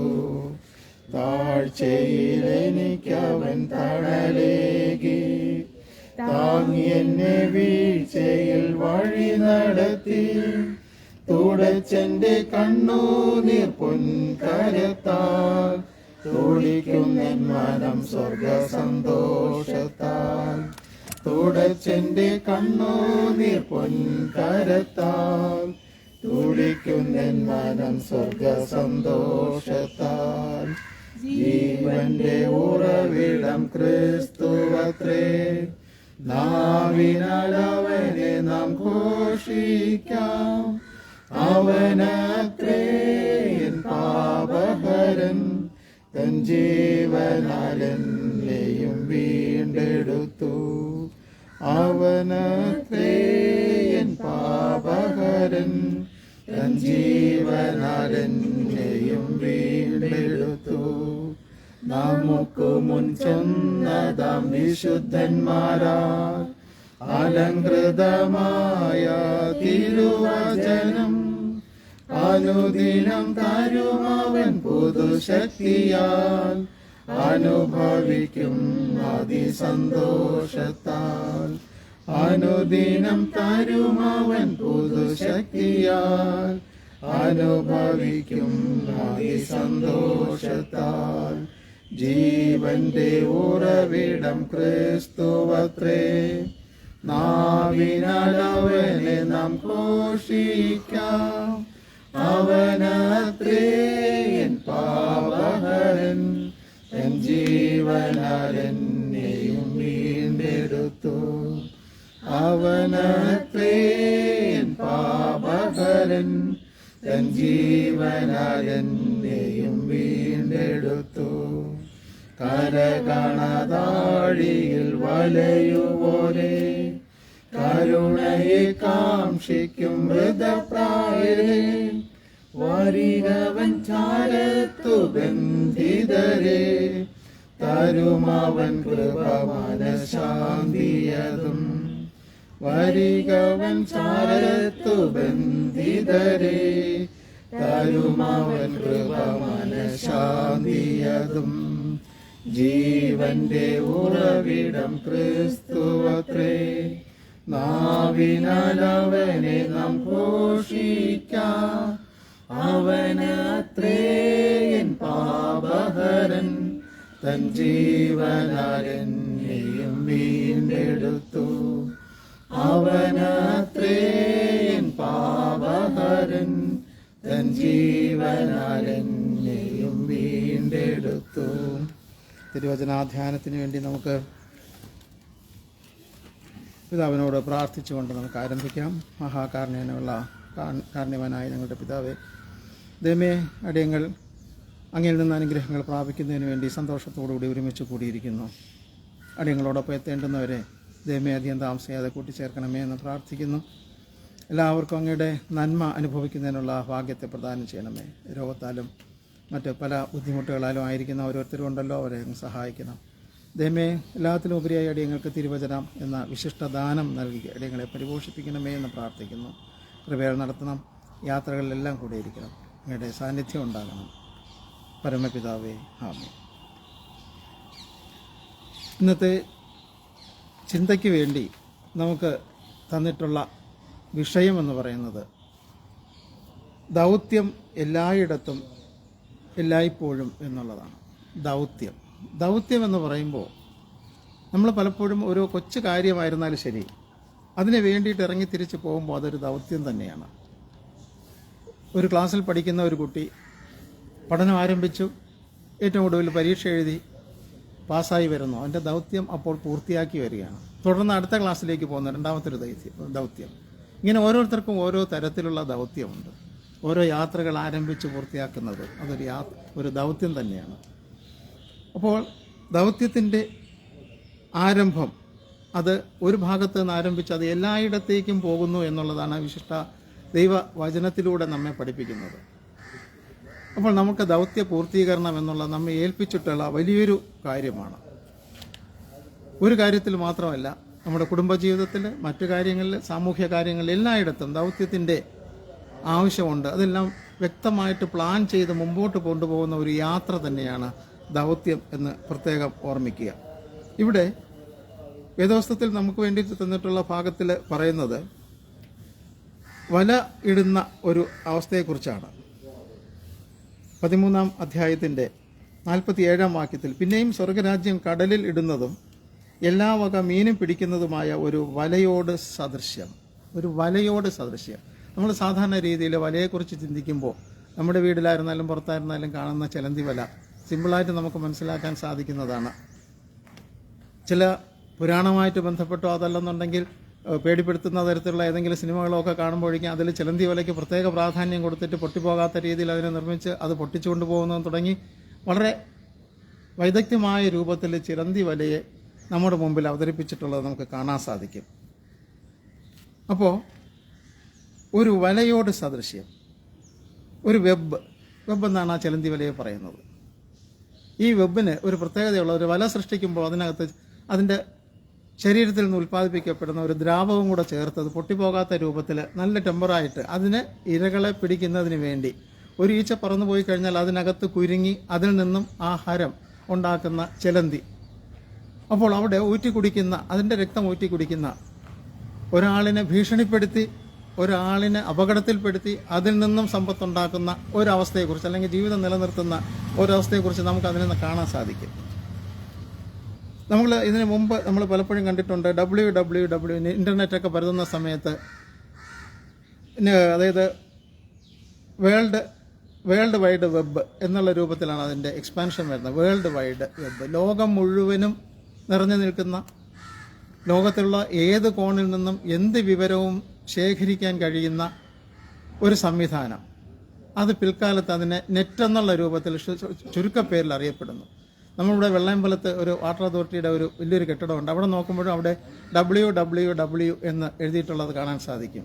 അത് വെല്ലിംഗ്ടൺ വാട്ടർ വർക്ക്സ്, പണ്ട് ബ്രിട്ടീഷുകാരുടെ ഭരണസമയത്തിലൂടെ തയ്യാറാക്കിയ ഒരു പ്രത്യേക സംവിധാനങ്ങളെല്ലാം ഉള്ള ഒരു വലിയൊരു സംരംഭം തന്നെയായിരുന്നു അത്. അപ്പോൾ ഇത്തരത്തിൽ നമ്മൾ ചിന്തിക്കുന്നത് വെബ് എന്നുള്ള ഒരു രൂപം, ഇവിടെ ക്രിസ്തു പറയുന്ന പ്രത്യേകത എന്ന് പറയുന്നത് ദൈവരാജ്യത്തിന് വേണ്ടിയിട്ട് സ്വർഗരാജ്യം കടലിലിടുന്നതും എല്ലാ വക മീൻ പിടിക്കുന്നതുമായ വലയോട് സദൃശ്യം.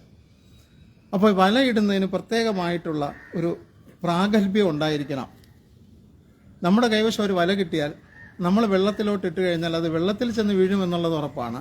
പക്ഷേ അതിനകത്ത് മീനൊന്നും കയറിയില്ല എന്നുള്ളത് അതിനേക്കാൾ വലിയൊരു ഉറപ്പാണ്. കാരണം അത് ഇടേണ്ടുന്ന രീതിയിലല്ല ഇട്ടിട്ടുള്ളത്. അവർ വീശി എറിയുന്നത് കാണണം. കണ്ടു കഴിഞ്ഞാൽ വളരെ ഭംഗിയായിട്ടുള്ള രീതിയിലാണ്. ഒരു പ്രത്യേക പരിശീലനത്തിന് തന്നെയാണ്. കാരണം എല്ലാ തൊഴിലിനും അതിൻ്റേതായ പരിശീലനം ലഭിച്ചാൽ മാത്രമേ അതിനകത്ത് ഫലമുണ്ടാകൂ എന്നുള്ളതാണ്. ഇവിടെ കടലിലിടുന്ന സ്വർഗരാജ്യം കടലിലിടുന്നതും എല്ലാ വക മീൻ പിടിക്കുന്നതുമായ വലയോട് സാദൃശ്യം. അതിനകത്ത് എടുത്തു പറയുന്ന ഒരു കാര്യമാണ് എല്ലാവിധ മീനിനെയും പിടിക്കുകയാണ്. എല്ലാ വക മീനും, പലതരത്തിലുള്ള മത്സ്യങ്ങളുണ്ട്. ഇതിൽ നല്ലത് കാണും, ചിലപ്പോൾ ചത്തതും കാണും. ഈ മത്സ്യങ്ങളെ എല്ലാം പിടിച്ചതിന് ശേഷം ഇതിന് പുറമെ ചില കടൽ ജീവികളുണ്ട്. നമുക്ക് ഇവിടെ ചെന്നാൽ അറിയാൻ പറ്റും. ശംഖുമുഖത്തും കോവളത്തും ഒക്കെ പേത്ത എന്ന് പറയുന്ന ഒരു സാധനം, അതും മീൻ പിടിക്കുമ്പോൾ അതിൽ ഈ വലയിൽ കൂടെ കുഴുങ്ങി അതും പോരും. അത് മനുഷ്യന് ഉപയോഗിക്കാൻ പറ്റുന്നതല്ല. അതിനെ എടുത്ത് എറിഞ്ഞു കളയും. അത് മനുഷ്യന് ഒരിക്കലും ഉപയോഗിക്കാൻ കഴിയാത്തതാണ്. ചില വിഷങ്ങളും കൂടെ അതിനകത്തുണ്ട് എന്ന് പറയാറുണ്ട്. ഏതായിരുന്നാലും കടലിലിടുന്ന വലയിൽ മീൻ കിട്ടുമെന്നുള്ള പ്രതീക്ഷയിൽ വലിച്ചു കയറ്റുമ്പോൾ അതിനകത്ത് മീനും അതോടൊപ്പം തന്നെ മോശമായതും മറ്റു പല സമുദ്രജീവികളും അതിനകത്തുണ്ടായിരിക്കും. ഇതിൽ ഈ വലിച്ചു കയറ്റി ഒരിടത്ത് ഇരുന്ന്, കാരണം അതിനകത്ത് വ്യക്തമായിട്ട് പറയുന്നുണ്ട് യേശുക്രിസ്തു കടൽപ്പുറമായിട്ട് ബന്ധപ്പെട്ട് ആ തൊഴിലുമായിട്ട് ബന്ധപ്പെട്ട് ആ തൊഴിൽ ചെയ്യുന്നവരുമായിട്ട് ബന്ധപ്പെട്ട് ജീവിച്ചിട്ടുള്ളതുകൊണ്ട് കൃത്യമായിട്ടും അത് പറയാൻ സാധിക്കുന്നു എന്നുള്ളതാണ്. അവിടെ ഈ ഒരു ഭാഗത്ത് ഇരുന്നിട്ട് ഇനി അടുത്ത് വിശ്രമിക്കുകയല്ല ചെയ്യുന്നത്. മീനെല്ലാം പിടിച്ച് കയറ്റി എത്രയും പെട്ടെന്ന് ഇതിനെ പല സ്ഥലങ്ങളിലെത്തിക്കണം, ആളുകൾക്ക് കൊണ്ടെത്തിക്കണം. അതിനു മുമ്പായിട്ട് പല പാത്രങ്ങളിൽ വെച്ച് പാത്രങ്ങളിൽ നിറയ്ക്കണം. എല്ലാം കൂടെ വാരി ഒരുമിച്ച് പാത്രങ്ങളിൽ നിറയ്ക്കുകയില്ല. അതിനകത്ത് ചെറിയ ഐറ്റം കാണും, വലിയ ഐറ്റം കാണും, ഇടത്തരം കാണും, മോശമായത് കാണും. മോശമായതിനെ എറിഞ്ഞു കളയുന്നു, നല്ലതിനെ തരംതിരിച്ച് ഓരോന്നിലും ഇടുന്നു. മിക്കവാറും മീൻ പിടിക്കുമ്പോൾ മിക്കവാറും ഒരേ ഐറ്റം ആയിരിക്കും കിട്ടാറുള്ളത്. കൂട്ടത്തോട് വന്ന് ചേരുന്ന മീനുകളെല്ലാം ഒരുമിച്ച് വന്നടിയും. പക്ഷേ വലിയ മീനുകൾ കിട്ടുമ്പോൾ ചില സമയത്ത് കൊച്ചു മീനുകൾ അവർ പരിഗണിക്കാതെ അതിനെ കടലിലോട്ട് തിരിച്ച് വിട്ടുകളയാറുണ്ട്. ഏതായിരുന്നാലും ആ വല നിറഞ്ഞ സമയത്ത് ഇതിനെ തിരിച്ച് എടുത്ത് പാത്രങ്ങളിൽ കൂട്ടിവെച്ച് ചീത്ത എറിഞ്ഞു കളഞ്ഞു. അങ്ങനെ തന്നെ ലോക അവസാനത്തിൽ സംഭവിക്കുമെന്നാണ് ക്രിസ്തു നമ്മോട് പഠിപ്പിക്കുന്നത്.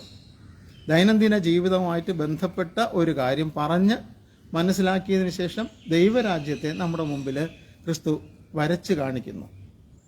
ഈ വലയ്ക്കകത്ത് കയറുന്ന മനുഷ്യൻ ദൈവരാജ്യത്തിന് യോഗ്യരാണോ അല്ലയോ എന്ന് നോക്കി ദൂതന്മാർ അതിനെ തരംതിരിക്കുന്ന സമയത്ത് നല്ലതാണെങ്കിൽ അതിനെ പ്രത്യേകിച്ചും, അല്ല എന്നുണ്ടെങ്കിൽ അതിനെ ദൂരെ എറിഞ്ഞു കളയുകയും ചെയ്യുന്നു.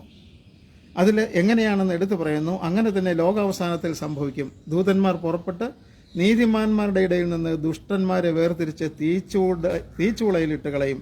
അവിടെ കരച്ചിലും പല്ലുകടിയും ഉണ്ടാവും. അവസാനത്തിലുള്ള ഏറ്റവും ഭീഭത്സമായ ഒരു അവസ്ഥയെക്കുറിച്ച് വരെ അവിടെ നമ്മൾ വളരെ ചുരുക്കമായിട്ടുള്ള വാക്യങ്ങൾ ഇവിടെ ശ്രദ്ധിക്കുമ്പോൾ വെറും 3-4 വാക്യത്തിനകത്ത് ഇത് വ്യക്തമായിട്ട് നമ്മുടെ മുമ്പിൽ പറഞ്ഞു തരുന്നു. ഈ മീനെ പിടിക്കുന്നതിലകത്ത് എന്ത് സംഭവിക്കുന്നു അതുപോലെ തന്നെ ദൈവത്തിൻ്റെ ദൂതന്മാരിറങ്ങി നീതിമാന്മാരുടെ ഇടയിൽ സഞ്ചരിക്കുമ്പോൾ അവിടെ നീതിമാന്മാരുമുണ്ട്, അതോടൊപ്പം ദുഷ്ടന്മാരുമുണ്ട്. ആ ദുഷ്ടന്മാരെ നിഗ്രഹിക്കുന്നതിന് വേണ്ടി അവരെയും സെപ്പറേറ്റ് ചെയ്യുന്നു, അവരെയും പ്രത്യേകം പാത്രങ്ങളിലിടുന്നു എന്ന് നമുക്ക് വേണമെങ്കിൽ പറയാം.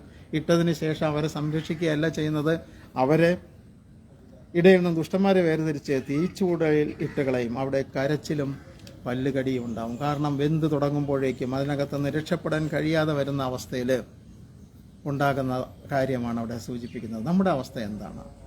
നമ്മൾ ഏത് രീതിയിലാണ്? നീതിമാന്മാരുടെ ഇടയിൽ അന്വേഷിച്ച് വരുമ്പോൾ നമ്മയും നീതിമാന്മാരായിട്ട് കാണാൻ സാധിക്കുമോ അതോ ദുഷ്ടന്മാരായിട്ട് കാണാൻ സാധിക്കുമോ? അത് നമ്മൾക്ക് തന്നിട്ടുള്ള ഒരു വിവേചന അധികാരമാണ് എന്ന് പ്രത്യേകം ഓർമ്മിക്കുക. നമ്മൾ ദുഷ്ടന്മാരായിട്ട് തന്നെ ഇരിക്കാൻ വേണ്ടി ദൈവം നമ്മോട് പറയുന്നില്ല. നമ്മൾ നീതിമാന്മാരായിരിക്കാൻ വേണ്ടി തന്നെ ആണ് പറയുന്നത്. ദൈവത്തിൻ്റെ മുമ്പാകെ നീതിമാന്മാരായിരിക്കുക. നമുക്ക് എങ്ങനെ സാധിക്കും ദൈവത്തിൻ്റെ മുമ്പാകെ നീതിമാന്മാരായിരിക്കാൻ? അവൻ്റെ കൽപ്പനകൾ പ്രമാണിക്കണം എന്ന് മാത്രമേ പറയുന്നുള്ളൂ.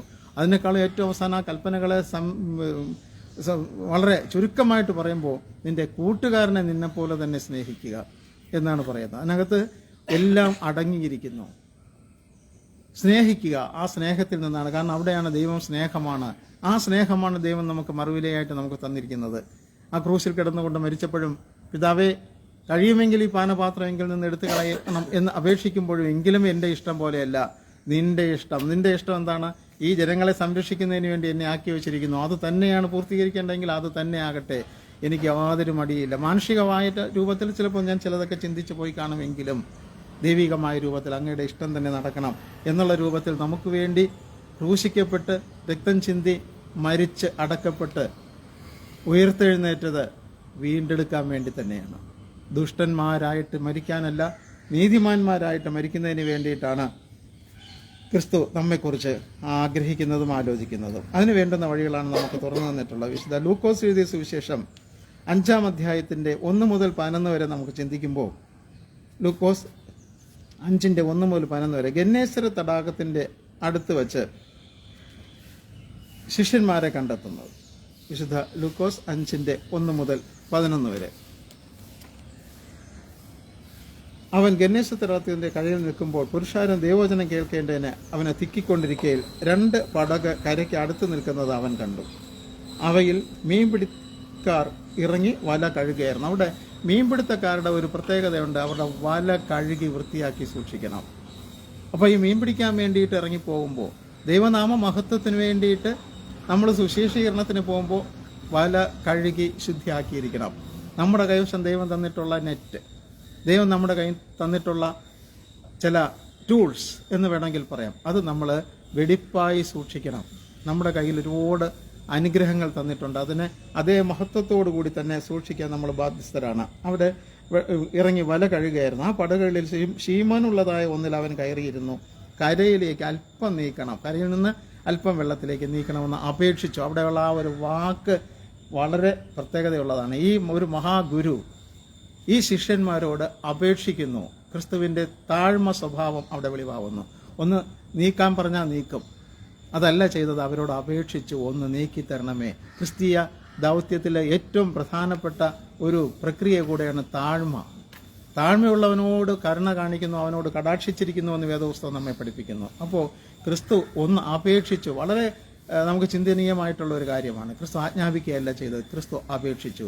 അല്പം ഒന്ന് നീക്കി തരണം, കരയിൽ നിന്ന് അല്പം നീക്കി തരണം. ശീമോനുള്ള അവകാശത്തെ ശീമോനുള്ളതായിട്ട് തന്നെ ക്രിസ്തു അവിടെ അനുവദിച്ചു കൊടുക്കുന്നു എന്നുള്ളതാണ്. ആ ശീമോൻ്റെ ഗുരുവാണെങ്കിൽ പോലും അവിടെ ഗുരു ശിഷ്യ ബന്ധത്തെക്കാൾ ഉപരി അവിടെ ഒരു സ്നേഹമാണ് അതിനകത്ത് നിലനിൽക്കുന്നത്. ഈ വള്ളത്തെ, ഈ പടകിനെ അല്പം ഒന്ന് മുമ്പോട്ട് നീക്കി തരണം. അങ്ങനെ മുമ്പോട്ട് നീക്കി കൊടുക്കുന്നു. അവിടെ ഇരുന്ന് ക്രിസ്തു ദൈവവചനം സംസാരിക്കുന്നു എന്ന കാര്യം പ്രത്യേകം ഓർമ്മിക്കുക. അങ്ങനെ പുരുഷാരത്തെ ഉപദേശിച്ച് സംസാരിച്ച് തീർന്നപ്പോൾ ശീമോനോട് ഒരു കാര്യം ആവശ്യപ്പെടുന്നു, നീ ആഴത്തിലേക്ക് വലയിറക്കുക, ആഴത്തിലേക്ക് വലയിറക്കുക. ഇവിടെ വലയിറക്കാൻ വേണ്ടി നേരത്തെ നമ്മൾ സൂചിപ്പിച്ചു, ദൈവവചനത്തിലെ സ്വർഗരാജ്യം എന്ന് പറയുന്നത് കടലിലിടുന്ന വലയോട് സദൃശ്യം. നിങ്ങളുടെ വചനത്തിന് വേണ്ടിയിട്ട് നിങ്ങൾ ആഴത്തിലേക്ക് നോക്കുക. അവിടെ നിന്ന് പലപ്പോഴും നമുക്ക് കിട്ടും. നമ്മുടെ കൈവശം കിട്ടിയിട്ടുള്ള വചനങ്ങൾ ആഴത്തിലേക്ക് തന്നെ കൊടുക്കുക. അത് വല എറിയുമ്പോൾ രണ്ട് കാര്യങ്ങളുണ്ട്. ഒന്ന്, ആഴത്തിലേക്ക് എറിയണം, അതോടൊപ്പം തന്നെ വീശി എറിയണം. കാരണം ദൂരോട്ടും പോകണം, ആഴത്തിലും പോകണം. എവിടെയാണോ അത് എറിയേണ്ടുന്നത് ആ സ്ഥാനം നോക്കി തന്നെ അത് പഠിച്ചവർ അത് ചെയ്യുന്നു, അതിൽ നിന്ന് മീനിനെ പിടിക്കുന്നു എന്ന കാര്യം പ്രത്യേകം ഓർമ്മിക്കുക. അപ്പോൾ ശീമോൻ പത്രോസ് ഒരു അഭിപ്രായം പറയുകയാണ്, ഗുരു, ഞങ്ങൾ രാത്രി മുഴുവനും അധ്വാനിച്ചു. പകല് കിടന്നുറങ്ങിക്കാണും, കാരണം രാത്രി മുഴുവനും കടലിൽ എന്നോട് മല്ലടിച്ചിട്ട് ഏറ്റവും ഒടുവിൽ ആരോഗ്യം സ്വാഭാവികമായിട്ട് നശിക്കാം, ഉറക്കമില്ലാതെ ആവാം. രാത്രി മുഴുവനും അധ്വാനിച്ചു, ഞങ്ങൾക്ക് ഒന്നും കിട്ടിയില്ല. ഞങ്ങൾ വെറുതെ തന്നെ തിരിച്ചു പോരുകയാണ്. നമുക്കിവിടെ മീൻപിടുത്തക്കാരുടെ ബുദ്ധിമുട്ടുകളെക്കുറിച്ച് പലപ്പോഴും നമ്മൾ TV ന്യൂസിലും റേഡിയോയിലും പത്രത്തിലൊക്കെ കാണുന്നുണ്ട്. 10,000-കണക്കിന് രൂപയുടെ ഡീസലോ അല്ലെങ്കിൽ മണ്ണെണ്ണയൊക്കെ ഉപയോഗിച്ചുകൊണ്ട് അത്രയും കത്തിച്ചുകൊണ്ട് ഉൾക്കടലിൽ പോയി മീൻ പിടിക്കാൻ പോയിട്ട് അവസാനം ഒന്നും കിട്ടാതെ അത്രയും തുക നഷ്ടപ്പെട്ട് തിരിച്ചു വരുന്ന ഹതഭാഗ്യരായ മുക്കുവ സഹോദരന്മാരെ കുറിച്ച് നമ്മൾ ചിന്തിക്കുക. പക്ഷെ നമ്മുടെ മുമ്പിൽ മീൻ കൊണ്ടുവരുമ്പോൾ നമ്മൾ അവിടെ ഒരു 2-5 തവണ വില പേശി എന്ന് പറഞ്ഞിട്ട് വില പറയുന്നതിന് തന്നെ കൊടുക്കണമെന്നുള്ള അർത്ഥത്തിലല്ല ഞാൻ പറഞ്ഞത്. വില പേശി നമുക്ക് എത്രത്തോളം താഴോട്ട് കൊണ്ടുവരാമോ അത്രത്തോളം താഴോട്ട് കൊണ്ടുവന്ന്, പക്ഷേ അവരുടെ എല്ലാം ഈ കൊണ്ടുവരുന്ന ആളിൻ്റെ മാത്രമല്ല, അതിന് പുറകിലോട്ട് സഞ്ചരിച്ച് പുറകിൽ ജോലി ചെയ്തവർ ആഴത്തിലേക്ക് നോക്കി ആഴത്തിൽ വലയിറക്കി അവിടെ നിന്ന് മീൻ പിടിച്ച് ഉറങ്ങാതെ, ഇതിനെല്ലാം പുറമെയാണ് കടലിനകത്തുള്ള സാഹസികമായ അഭ്യാസം. അത് നടത്തിയതിന് ശേഷം അവരുടെ ജീവൻ അവിടെ പണയപ്പെടുത്തുകയാണ്. ആ തിരമാലകളുടെ ഇടയിൽ അവർ ജീവിക്കുകയാണ്. അത് മീൻ പിടിച്ചിവിടെ കൊണ്ടുവന്ന് അവർക്ക് വിൽക്കണം. പക്ഷേ മീനില്ല. രാത്രി മുഴുവൻ അധ്വാനിച്ചു. അപ്പോഴാണ് ആഴത്തിലോട്ട് നീക്കി വലയിടാൻ വേണ്ടി ക്രിസ്തുവിൻ്റെ ആജ്ഞ എന്ന് വേണമെങ്കിൽ പറയാം, അല്ലെങ്കിൽ അപേക്ഷ എന്ന് വേണമെങ്കിൽ പറയാം, അതവിടെ സംഭവിക്കുന്നത്. അവർ ആഴത്തിലോട്ട് നോക്കി ഇടുന്നു. അതിനകത്തൊരു പ്രത്യേകത ഉണ്ടായത്, വല തിരിച്ചു കയറ്റുമ്പോൾ തിരിച്ചു കയറ്റുന്നതിന് മുമ്പ് തന്നെ ഇതിനകത്ത് എന്തെങ്കിലുമൊക്കെ ലോഡായിട്ടുണ്ടോ ഇല്ല എന്നുള്ള അറിയാൻ സാധിക്കും. കാരണം ഈ വലയെ തിരിച്ച് തള്ളിക്കൊണ്ടിരിക്കും, അങ്ങോട്ട് വലിച്ചുകൊണ്ടിരിക്കും. കാരണം മീനുകൾ രക്ഷപ്പെടാൻ വേണ്ടിയിട്ടുള്ള ഒരു പഴുത് അന്വേഷിക്കുകയാണ്. ഈ വലയിൽ നിന്ന് കുരുങ്ങിപ്പോയിടത്തുനിന്ന് രക്ഷപ്പെടണം. അപ്പോൾ വല വലിക്കുന്നത് കണ്ടിട്ട് അവർക്കറിയാം മീൻ കയറിയില്ലേ, എത്രത്തോളമായിട്ടുണ്ട്. കാരണം നിത്യതൊഴിൽ അഭ്യാസം എന്ന് പറഞ്ഞതുപോലെ അവരുടെ വിരലുകൾക്ക് ആ സ്പർശന ശക്തി കൊണ്ട് അറിയാൻ സാധിക്കും ഇതിനകത്ത് എത്രത്തോളം കടന്നിട്ടുണ്ടെന്നുള്ളത്. ഒരു പട്ടത്തിൻ്റെ നൂലിൽ പിടിച്ചുകൊണ്ട് നിൽക്കുന്ന പട്ടം പറത്തുന്ന ഒരു കുട്ടിക്ക് അറിയാൻ പറ്റും ഇത് എത്രത്തോളം മുകളിൽ പോയി നിൽക്കുന്നു, എത്രത്തോളം ടൈറ്റ് ആവുന്നുണ്ട്. വെറൊരു നൂലാണ് ഈ കുഞ്ഞിൻ്റെ കയ്യിലിരിക്കുന്നതെങ്കിൽ പോലും അതിൻ്റെ നിയന്ത്രണം മുഴുവനും ആ നൂലിൽ കൂടെയാണ്. അത് തിരിച്ചറിയാൻ പറ്റും പട്ടം വിടുന്ന ഒരാളിനും. ഇന്ന് അതിനുള്ള സാഹചര്യങ്ങളൊന്നുമില്ല, ഇന്ന് അതിനുള്ള കാറ്റുമില്ല എന്നുള്ള ഒരവസ്ഥയിൽ ആണ് ഇന്ന് നമ്മളെല്ലാവരും കഴിഞ്ഞു കൂടുന്നതെന്ന കാര്യം പ്രത്യേകം ഓർമ്മിക്കുക. അപ്പോൾ ഈ ശീമോൻ പത്രോസ് ചോദിച്ചത് ഇതാണ്, നാഥ, അതായത് ഞാൻ ഗുരുവേ അങ്ങയെ ഞാൻ അനുസരിക്കുന്നു, പക്ഷേ ഈ കഴിഞ്ഞ രാത്രി എന്ന് പറയുന്ന ഒരു കാളരാത്രിയായിരുന്നു, നമുക്കൊന്നും കിട്ടിയില്ല. നമ്മുടെ ജീവിതത്തിലും അത്തരത്തിൽ ഒരുപാട് വിഷമതകളും പ്രശ്നങ്ങളും ഒക്കെ ഉണ്ടായിരിക്കും. നമ്മൾ അധ്വാനിച്ചിട്ട് ഒന്നും കിട്ടാതെ ചിലപ്പോൾ തിരിച്ചു വരുന്ന അനുഭവങ്ങളുണ്ടായിരിക്കും. എൻ്റെ ജീവിതത്തിനും അതുപോലെ അനുഭവങ്ങളുണ്ടായിട്ടുണ്ട്. നമ്മുടെ ജീവിതത്തിൽ എല്ലാവരുടെയും ജീവിതത്തിൽ അതുപോലെ ഒരു അനുഭവം ഉണ്ടായിരിക്കും. നമ്മൾ പലതും ആഗ്രഹിക്കും, അത് ഒരു ജോലി കിട്ടിക്കഴിഞ്ഞാൽ ഇന്ന കാര്യങ്ങളൊക്കെ ചെയ്യാൻ സാധിക്കും. ചിലപ്പം കാണുകയില്ല, കൈവശം ഒന്നുമില്ലാത്തവനായിട്ട് തിരിച്ചു വരേണ്ടി വരും. പക്ഷേ ക്രിസ്തു നമ്മോട് പറയുന്നത് ആഴത്തിലോട്ട് വീണ്ടും വീണ്ടും പണി ചെയ്തുകൊണ്ടിരിക്കുക, വലയിട്ടുകൊണ്ടിരിക്കുക.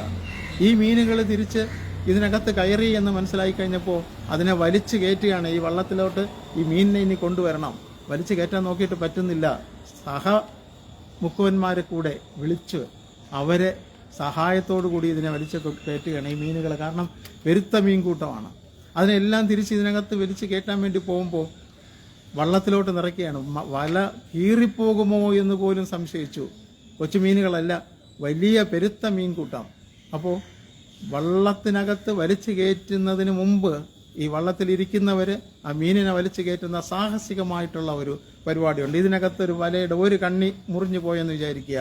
അവരിത്രയും സമയം കഷ്ടപ്പെട്ട് എന്ത് നേടിയോ അത് മുഴുവൻ ആ ഒരു ദൂരത്തിൽ കൂടെ എല്ലാം നഷ്ടപ്പെട്ടു പോയെന്നിരിക്കും. അപ്പോൾ ആ വല സുരക്ഷിതമായിരിക്കണം. നമ്മൾ എറിയുന്ന വല സുരക്ഷിതമായിരിക്കണം. അതിനകത്ത് ആ കണ്ണികളിൽ കൂടെ ആ കണ്ണി വലുതായി ഒരു ആത്മാവും നഷ്ടപ്പെടാൻ പാടില്ല. കാരണം അതിനകത്തുനിന്നാണ് സ്വർഗരാജ്യത്തിലേക്ക് നമുക്ക് ഓരോ ആത്മാക്കളെ വീണ്ടെടുക്കേണ്ടത് എന്ന കാര്യം പ്രത്യേകം ഓർമ്മിക്കുക. മറ്റേ പടകിലുള്ള കൂട്ടാളികളെ കൂടെ വിളിച്ചു. കാരണം ഞങ്ങളെ കൊണ്ട് ഇനി സാധ്യമല്ല. കഴിഞ്ഞ ദിവസം നമ്മൾ ചിന്തിച്ചതുപോലെ കൊയ്ത്ത് വളരെയുണ്ട്, വേലക്കാരോ ചുരുക്കം. ആ ചുരുക്കം വേലക്കാരെ കൊണ്ട് സാധ്യമല്ല. അതുകൊണ്ട് വീണ്ടും കൂടെ ഉള്ളവരെ വിളിക്കുകയാണ്, നിങ്ങളും കൂടെ നമ്മളോടൊപ്പം വരിക. പക്ഷെ ഇന്നത്തെ സാഹചര്യത്തിൽ പലപ്പോഴും ചെയ്യുന്ന ക്രെഡിറ്റ് മുഴുവൻ എനിക്ക് തന്നെ വേണം എന്നുള്ള ഒരു ചിന്താഗതിയാണ്. കഴിഞ്ഞ ദിവസം 2 കന്യാസ്ത്രീകൾ അകപ്പെട്ടു പോയ അവസ്ഥ അറിയാമല്ലോ. ബജ്റംഗ് ദൾ എന്ന ഒരു തീവ്ര സ്വഭാവമുള്ള ഒരു കൂട്ടരുടെ കയ്യിൽ അവരകപ്പെട്ടു. നമ്മളുടെയും ഭാവിയൊന്നും നമുക്ക് ഏത് തരത്തിലാണെന്നും പ്രവചിക്കാൻ പറ്റില്ല. വയനാട്ടിലും ഒരു പെന്തക്കോസ്ത് സുവിശേഷകരെ തടഞ്ഞു നിർത്തി ഭീഷണിപ്പെടുത്തി കാറടിച്ച് തകർക്കാൻ പോയ സംഭവം കഴിഞ്ഞ ദിവസം നമ്മൾ കണ്ടതാണ്. അതുകൊണ്ട് നമ്മുടെ അടുത്തേക്ക് അത്തരത്തിലുള്ള ഭീഷണികൾ എത്തുന്നതിനുള്ള ദൂരം വിദൂരമല്ല എന്ന കാര്യം പ്രത്യേകം ഓർമ്മിക്കുക. അപ്പോൾ അവിടെ ഈ പറഞ്ഞ ഭീഷണി നിലനിന്ന സാഹചര്യത്തിൽ ഒരു വാർത്താമാധ്യമം പറഞ്ഞത് നക്സലൈറ്റുകൾ പോലും അവിടെ എത്താത്ത സ്ഥലത്ത് ഈ കന്യാസ്ത്രീകൾ എത്തി പാവപ്പെട്ടവർക്ക് വേണ്ടി, കുഷ്ഠരോഗികൾക്ക് വേണ്ടി, ക്രിസ്തുവിൻ്റെ സ്നേഹത്താൽ ഉത്കൃഷ്ടരായി അവർക്ക് സഹായം ചെയ്തുകൊണ്ടിരിക്കുകയാണ് ചെയ്തത്. ആ 2 പെൺകുട്ടികൾക്ക് ജോലി വേണം, അവരുടെ സാമ്പത്തിക സ്ഥിതി മോശമാണ്, അവർക്ക് ഒന്നുമില്ല കഴിക്കാൻ, അവരെ രക്ഷിക്കുന്നതിന് വേണ്ടിയിട്ട് കൊണ്ടുവന്നപ്പോഴാണ് ഇതേപോലെ തന്നെ നമ്മൾ ക്രിസ്ത്യാനികളാക്കാൻ പോകുന്നു എന്നുള്ള പേര് പറഞ്ഞിട്ട് ആ 2 സിസ്റ്റർമാർ 9 ദിവസം തടങ്കലിൽ 42 കൊടും കുറ്റവാളികളോടൊപ്പം കഴിയേണ്ടി വന്നത്. എത്ര ഭീകരമാണെന്ന് ആലോചിച്ച് നോക്കൂ. ക്രിസ്തുവിൻ്റെ സ്നേഹം അനുഭവിച്ചറിഞ്ഞതുകൊണ്ടാണ് അവരുടെ കണ്ണിൽ നിന്ന് കണ്ണുനീര് വീഴാത്തതെന്ന് ഒരു ലേഖകൻ പറഞ്ഞു. അപ്പോൾ സ്വാഭാവികമായിട്ടും നമുക്ക് ക്രിസ്തു ശക്തി തരുന്നു, ശക്തി പകരുന്നു ആഴത്തിലേക്ക് നോക്കി മീൻ പിടിക്കുന്നതിന് വേണ്ടി. വല ആഴത്തിലേക്കും ദൂരത്തിലേക്കും എറിയണം, എങ്കിൽ മാത്രമേ നമുക്ക് മീൻ ലഭിക്കൂ എന്ന കാര്യം പ്രത്യേകം ഓർമ്മിക്കുക. അവിടെ 2 പടകും നിറഞ്ഞു. ഇനി എവിടെ കയറ്റും? സ്ഥലമില്ല. വീണ്ടും അടുത്ത 2ാമതൊരു യാത്ര വന്നാലേ പറ്റുള്ളൂ. പക്ഷേ ഇവരുടെ ദൗത്യ പൂർത്തീകരണം, ഒരു ദൗത്യം ഒരു ഭാഗത്ത് നിന്ന് ആരംഭിച്ച് മറുഭാഗത്തേക്ക് കടന്നു പോയിട്ട് തിരിച്ചു വരുന്ന ഒരു ദൗത്യം അവിടെ പൂർത്തീകരിക്കുന്നു എന്ന കാര്യം പ്രത്യേകം ഓർമ്മിക്കുക. ദൈവം നമ്മുടെ കയ്യിലും ഓരോ ദൗത്യം ഏർപ്പെടുത്തിയിരിക്കുന്നു, തന്നിരിക്കുന്നു. നമുക്കും ആ ദൗത്യ പൂർത്തീകരണത്തിന് ഒരു കാലാവധിയുണ്ട്. അതിനകത്ത് നമുക്കത് പൂർത്തീകരിക്കണമെന്നുള്ള കാര്യം പ്രത്യേകം ഓർമ്മിക്കുക. ഇവിടെ ക്രിസ്തു കൊടുത്ത ആജ്ഞ അനുസരിച്ചുകൊണ്ട് തന്നെ, ക്രിസ്തുവിൻ്റെ ആജ്ഞ അനുസരിച്ചുകൊണ്ട് തന്നെ ആ ഉള്ളിലേക്ക് പോയി, ഉള്ളിൽ വലയിട്ട് അത്രയും മീനുകളെ, പെരുത്ത മീൻ കൂട്ടം, അത് അതിശയമായിട്ട് തീർന്നു. ഇവിടെ ശീമോൻ പത്രോസ് ധൈര്യശാലിയാണ്. ഒന്ന് പറഞ്ഞാൽ മതി ഉടനെ വെട്ടിയേർക്കാൻ തയ്യാറായിട്ട് നിൽക്കുന്ന ഒരു മനുഷ്യനാണ്. അത്രത്തിൽ ഒരു ക്ഷിപ്രകോപിയാണ് ഈ ശീമോൻ പത്രോസ്. ഈ സമയത്ത് ക്രിസ്തുവിൻ്റെ മുമ്പിൽ സാഷ്ടാംഗം വീണിട്ട് പറയണത്, എന്നെ വിട്ടു പോകണമേ. ഈ അത്ഭുതം കണ്ടപ്പോൾ അതിശയിച്ചു പോയി. ഞാൻ എത്ര പാപിയാണ്, എൻ്റെ മുമ്പിൽ എത്രത്തോളം ദയവ് കാണിച്ചിരിക്കുന്നു, എത്രത്തോളം സ്നേഹം കാണിച്ചിരിക്കുന്നു. ആ സ്നേഹത്തിന് ഞാൻ യോഗ്യതയുള്ളവനല്ല. ദൈവമേ കർത്താവേ, എന്നെ വിട്ട് പോകണം, എൻ്റെ അടുത്ത് നിൽക്കാൻ ഞാൻ യോഗ്യതയുള്ളവനല്ല എന്ന് മനസ്സലിവോടുകൂടി നമ്മൾ ദൈവത്തിൻ്റെ മുമ്പേ ആയിരിക്കണം എന്ന കാര്യം പ്രത്യേകം ഓർമ്മിക്കുക. വിശുദ്ധ മത്തായി എഴുതിയ സുവിശേഷം 22-ാം അധ്യായം 1 മുതൽ 13 വരെയുള്ള വാക്യത്തിലും, മത്തായി 22-ന്റെ 1 മുതൽ 13 വരെ ഉള്ള വാക്യത്തിൽ ഒരു കാര്യം നമ്മൾ മനസ്സിലാക്കുന്നുണ്ട്. വിശുദ്ധ മത്തായി 22-ന്റെ 1 മുതൽ 13 വരെ. യേശു പിന്നെയും അവരോട് ഉപമകളായി പ്രസ്താവിച്ചതെന്തെന്നാൽ, സ്വർഗരാജ്യം തൻ്റെ പുത്രന് വേണ്ടി കല്യാണ സദ്യ കഴിച്ച ഒരു രാജാവിനോട് സദൃശ്യം. ഇവിടെ ഒരു കല്യാണ സദ്യയെക്കുറിച്ച് എടുത്ത് പറയുന്നുണ്ട്. പുത്രന് വേണ്ടി ഒരു കല്യാണ സദ്യ തയ്യാറാക്കിയത്. അപ്പോൾ എടുത്ത് ചിന്തിക്കേണ്ടുന്ന ഒരു കാര്യം, മറ്റാർക്കും വേണ്ടിയിട്ട് വെറും ഒരു സദ്യയല്ല, പുത്രന് വേണ്ടി കല്യാണ സദ്യ. അപ്പോൾ എത്രത്തോളം ഒരുക്കങ്ങൾ നടത്തി കാണാം, എത്ര ആൾക്കാരെ വിളിച്ചു കാണാം, VIP-കളായിട്ടും അല്ലാത്തവരെ എല്ലാവരെയും വിളിച്ചു. അവരെല്ലാവരും വരുമെന്നുള്ള പ്രതീക്ഷയിൽ തയ്യാറെടുപ്പുകളെല്ലാം നടത്തി, അവിടെ എല്ലാം കമനീയമാക്കി, തോരണങ്ങൾ കെട്ടി, ലൈറ്റിട്ടു, എല്ലാം ചെയ്ത് കാത്തിരിക്കുന്നു. ഇത്ര സമയത്താണ്. അപ്പോൾ രാവിലെ മുതൽ അതിന് വേണ്ടുന്ന തയ്യാറെടുപ്പുകളെല്ലാം നടത്തി. പക്ഷേ ആരും വരുന്നില്ല. അവരെല്ലാവരും വീണ്ടും ഒന്നും കൂടെ ഒരു റിമൈൻഡർ അയച്ചു. ഇന്നത്തെ പോലെ SMS ഒന്നും അയക്കാൻ മാർഗ്ഗമില്ല, വാട്സപ്പിൽ സന്ദേശം അയക്കാനും മാർഗ്ഗമില്ല. അപ്പോൾ ഈ വാട്സപ്പിൻ്റെ കാലമെല്ലാം കഴിഞ്ഞു വീണ്ടും. അപ്പോൾ ഒരു തരത്തിലും മാർഗ്ഗമില്ല. വീണ്ടും ഈ ആളുകളെ, ജോലിക്കാരെ അയക്കുകയാണ്, ഇന്ന വീട്ടിൽ പോകണം.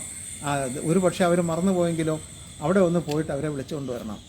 വീണ്ടും മറ്റാളുടെ വീട്ടിൽ വിളിക്കുന്നു. അങ്ങനെ ആരൊക്കെയാണോ വിളിച്ചിട്ടുള്ള അവരെ എത്തിക്കാൻ പറ്റാവുന്നിടത്തോളം ഈ ദൂത് വീണ്ടും ഒരിക്കൽ കൂടെ എത്തിക്കുകയാണ്. എല്ലാവരെയും പോയി ഒന്ന് വിളിച്ചുകൊണ്ട് വരണം. അവിടെയൊക്കെ പോയപ്പോഴേക്ക് അവിടെയുള്ള ഓരോരുത്തരുടെ സ്വഭാവം വളരെ വിചിത്രമായിരുന്നു. ഒരാൾ പറയുന്നത്, ഞാനിപ്പോൾ എനിക്കിപ്പം വരാൻ നിവൃത്തിയില്ല, വേറൊരു ബിസിനസ് തിരക്കുണ്ട്. മറ്റൊരാൾ പറയുന്നത്, ഞാൻ 5 ഏർ കാളയെ വാങ്ങിച്ചിട്ടുണ്ട്, അതിനെ നോക്കാൻ പോകുന്നു. നോക്കിയതിന് ശേഷമാണല്ലോ വാങ്ങിക്കുന്നത്.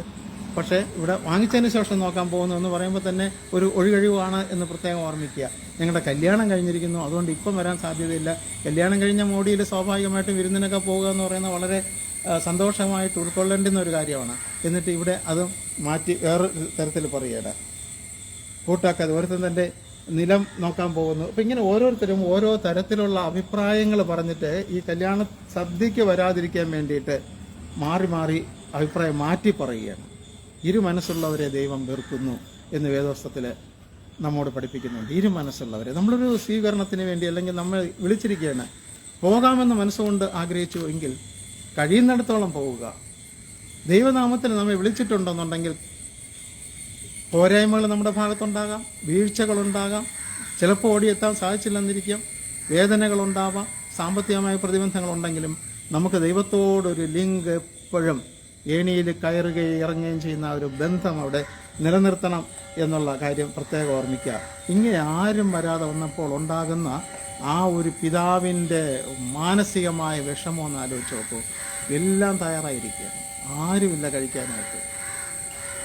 ഇങ്ങനെയുള്ളൊരു സാഹചര്യത്തിൽ ഈ ജോലിക്കാരെ വിളിച്ചിട്ട് പറയണം, നിങ്ങൾ തെരുക്കളിലേക്ക് പോവുക, നിങ്ങൾ VIP-കളുടെ വീട്ടിലേക്ക് പോണ്ട, അവരാരും വരില്ല, നിങ്ങൾ തെരുവിൽ പോകണം. തെരുവിൽ കുഷ്ഠരോഗികൾ കാണും, പക്ഷപാതക്കാരൻ കിടക്കുന്നുണ്ടാവും, ഭിക്ഷക്കാരുണ്ടായിരിക്കും, വേശികളുണ്ടാവും, പലതരത്തിലുള്ള സ്ത്രീകളുണ്ടാവും, അതിനകത്ത് കെട്ടതും ചീഞ്ഞതും ഒക്കെ ഉണ്ടാവും. അതിനെ എല്ലാം കൊണ്ടുവരിക, അവരെ എല്ലാവരും വിളിച്ച് ദൈവരാജ്യത്തിൽ പന്തിയായിട്ടിരിക്കുന്നതിന് വേണ്ടി കൊണ്ടുവരിക. ഒരു പോയി, എല്ലായിടത്തും പോയി. പക്ഷേ ഇതിനകത്ത് കയറി വരുമ്പോൾ ചെറിയൊരു യൂണിഫോം വേണമായിരുന്നു എന്നുള്ള കാര്യം പിന്നീടാണ് നമ്മളും മനസ്സിലാക്കുന്നത്. ഒരാളിൻ്റെ അടുത്ത് ചെന്നപ്പോഴേക്കും കല്യാണത്തിന് ധരിക്കേണ്ടുന്ന വേഷം അവിടെ ധരിച്ചിട്ടില്ല. സ്നേഹിത, അവിടെയും ദേഷ്യപ്പെടുന്നില്ല ആ കുടുംബാസ്ഥൻ, ആ പിതാവ് ദേഷ്യപ്പെടുന്നില്ല. സ്നേഹിത, നീ ആ വസ്ത്രം ധരിക്കാത്തതെന്ത്? പുറത്ത് ഇതിനകത്തോട്ട് കടന്നു വരുന്നതിന് മുമ്പ് പുറത്ത് തയ്യാറാക്കി വെച്ചിരുന്ന വസ്ത്രം നീ ധരിക്കാത്തതെന്ത്? യേശുക്രിസ്തുവിൻ്റെ രക്തം കൊണ്ട് നിന്നെ ഒന്ന് തൊട്ടിരുന്നു എന്നുണ്ടെങ്കിൽ അത് പുറമെ വച്ചിട്ടുണ്ടല്ലോ. ക്രിസ്തുവിൻ്റെ പാദ വൃന്ദത്തിൽ രക്തം തളം കെട്ടി കിടപ്പുണ്ട്, അതിലൊന്നൊന്ന് തൊട്ടാൽ മതിയായിരുന്നു. നിന്റെ ശരീരവും വസ്ത്രവും എല്ലാം ഹിമം പോലെ വെളുത്ത് വെണ്മയുള്ളതായിട്ട് തീരുമായിരുന്നു. എന്തുകൊണ്ട് നീ അത് ചെയ്തില്ല? അതുകൊണ്ട് നിനക്ക് ഇതിനകത്ത് ഇനി പ്രവേശനമില്ല. അവനെ പുറത്ത് കളയുക, അവനെ തീയിലിട്ട് കളയുക. നമ്മുടെ സ്ഥിതി ഇതല്ലേ? ദൈവം നമ്മെ വിളിച്ചിരിക്കുകയാണ് ദൈവത്തിൻ്റെ പന്തിയിൽ ആഹാരം കഴിക്കാൻ വേണ്ടി, കൂടെ ഇരുന്ന് ക്രിസ്തുവിനോടൊപ്പം ഇരുന്ന് ആഹാരം കഴിക്കാൻ വേണ്ടി ഒരു കല്യാണത്തിന് നമ്മെ വിളിച്ചിരിക്കുന്നു. ആ കുഞ്ഞാടിൻ്റെ കല്യാണത്തിന് വിളിച്ചിരിക്കുമ്പോൾ നമ്മൾ വിളിച്ചിട്ട് പോകാതിരിക്കുകയാണെങ്കിൽ ദൈവത്തിന് എത്രത്തോളം വിഷമമുണ്ടാവും, എത്രത്തോളം ദേഷ്യം ഉണ്ടാവും എന്നാലോചിക്കുക. വളരെ ശാന്ത സ്വഭാവമുള്ള ആളായിരുന്നു അല്ലേ? അതിൽ നിന്ന് നമുക്ക് പറയാം. നേരത്തെ അടുത്ത വാക്കിലാണ് പറയുന്നത്, നിന്റെ വസ്ത്രം എവിടെ? നീ എന്ത് വസ്ത്രം ധരിക്കാത്തത്? സ്നേഹിത, സുഹൃത്തെ. അവിടെ ദേഷ്യപ്പെട്ടില്ല. പക്ഷെ ദേഷ്യപ്പെട്ടത് നേരത്തെ ദൈവരാജ്യത്തിന് യോഗ്യരെന്ന് ദൈവം കണ്ട് വിളിച്ചിട്ട് വരാതിരുന്നവരെ കുറിച്ച് ചിന്തിച്ചപ്പോൾ ദേഷ്യം വന്നു. നാം അതിൽ ഏത് ഗണത്തിൽപ്പെടുന്നവരെന്ന് പ്രത്യേകം ഓർമ്മിക്കുക. നമ്മെ ദൈവത്തിൻ്റെ ഗണത്തിൽ കൊള്ളാവുന്നവരാണെന്ന് കണ്ടാണ് നമ്മെ ഇന്നും ജീവനോട് ശേഷിപ്പിച്ചിരിക്കുന്ന കാര്യം പ്രത്യേകം ഓർമ്മിക്കുക. അപ്പോൾ നമ്മൾ ദൈവത്തിൻ്റെ മുമ്പേ നമ്മൾ അങ്ങോട്ട് ചെന്നില്ല എന്നുണ്ടെങ്കിൽ, ദൈവം വിളിച്ചിരിക്കുകയാണ്, ആ സദ്യയ്ക്ക് നമ്മൾ പങ്കെടുക്കാൻ പോയില്ല എന്നുണ്ടെങ്കിൽ നമ്മെ പുറന്തള്ളും. ഈ നേരത്തെ പറഞ്ഞ നുഴഞ്ഞു കയറിയവനെയും എവിടെ തള്ളും? ഇരുട്ടിൽ, അഗ്നിയിൽ തള്ളിക്കളയുമെന്ന് വേദപുസ്തകം നമ്മെ പഠിപ്പിക്കുന്നു. വിശുദ്ധ മത്തായി എഴുതിയ സുവിശേഷം 4-ാം അധ്യായത്തിൻ്റെ 12 കൂടെ നമുക്ക് ചിന്തിക്കാം. വിശുദ്ധ മത്തായി എഴുതിയ സുവിശേഷം 4-ാം അധ്യായത്തിൻ്റെ 18 മുതൽ 22 വരെയുള്ള വാക്യങ്ങൾ. വിശുദ്ധ മത്തായി 4-ാം അധ്യായം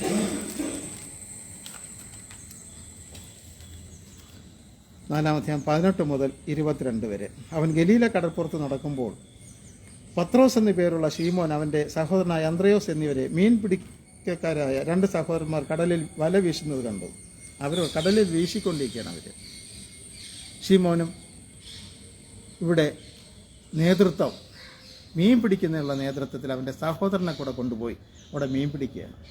ആ മീൻ പിടിച്ചുകൊണ്ടിരിക്കുന്ന സമയത്താണ് യേശുക്രിസ്തു അവിടെ വരുന്നത്. അപ്പോൾ പറഞ്ഞത്, എന്നെ അനുഗമിക്കുക. ആ വാക്ക് കേട്ടപ്പോൾ തന്നെ 19-ാം അധ്യായത്തിൽ പറയുന്ന അന്ത്രയോസ് എന്നിങ്ങനെ മീൻപിടുത്തക്കാരായ 2 സഹോദരന്മാർ കടലിൽ വല വീശുന്നുണ്ട്. എൻ്റെ പിന്നാലെ വരുവിൻ, ഞാൻ നിങ്ങളെ മനുഷ്യരെ പിടിക്കുന്നവരാക്കും. മീൻ പിടിക്കുന്നവരല്ല, നിങ്ങൾ ഈ സമുദ്രത്തിൽ മീൻ പിടിച്ച് ജീവിക്കാനുള്ളവരല്ല. നിങ്ങൾക്ക് ഇതിനേക്കാളും വലിയൊരു ജോലി ദൈവരാജ്യത്തിൽ ജോലി ചെയ്യാനുള്ള അവകാശം നിങ്ങൾക്ക് തന്നിരിക്കുകയാണ്. നിങ്ങൾ എന്നോടൊപ്പം വന്ന് ദൈവരാജ്യത്തിൻ്റെ വിസ്തൃതിക്ക് വേണ്ടി ജോലി ചെയ്യുന്നവരായി തീരുക. അതിനുവേണ്ടി ദൈവം നിങ്ങളെ വിളിക്കുകയാണ്, എൻ്റെ കൂടെ വരിക. മറ്റൊന്നും ചിന്തിച്ചില്ല. വള്ളം ഉപേക്ഷിച്ചു, വല ഉപേക്ഷിച്ചു, പുതിയൊരു ജീവിതം അവർ മനസ്സിനകത്ത് ഉറപ്പിച്ചുകൊണ്ടാണ് ക്രിസ്തുവിൻ്റെ പുറകെ പോകുന്നത്. നമുക്കും പലതരത്തിലുള്ള ജീവിത കാര്യങ്ങളുണ്ട്. അതെല്ലാം വച്ചുകൊണ്ട് തന്നെ നമ്മുടെ ഓടൊപ്പം ക്രിസ്തു പറഞ്ഞിരിക്കുന്നത്, എന്നെ അനുഗമിക്കുക.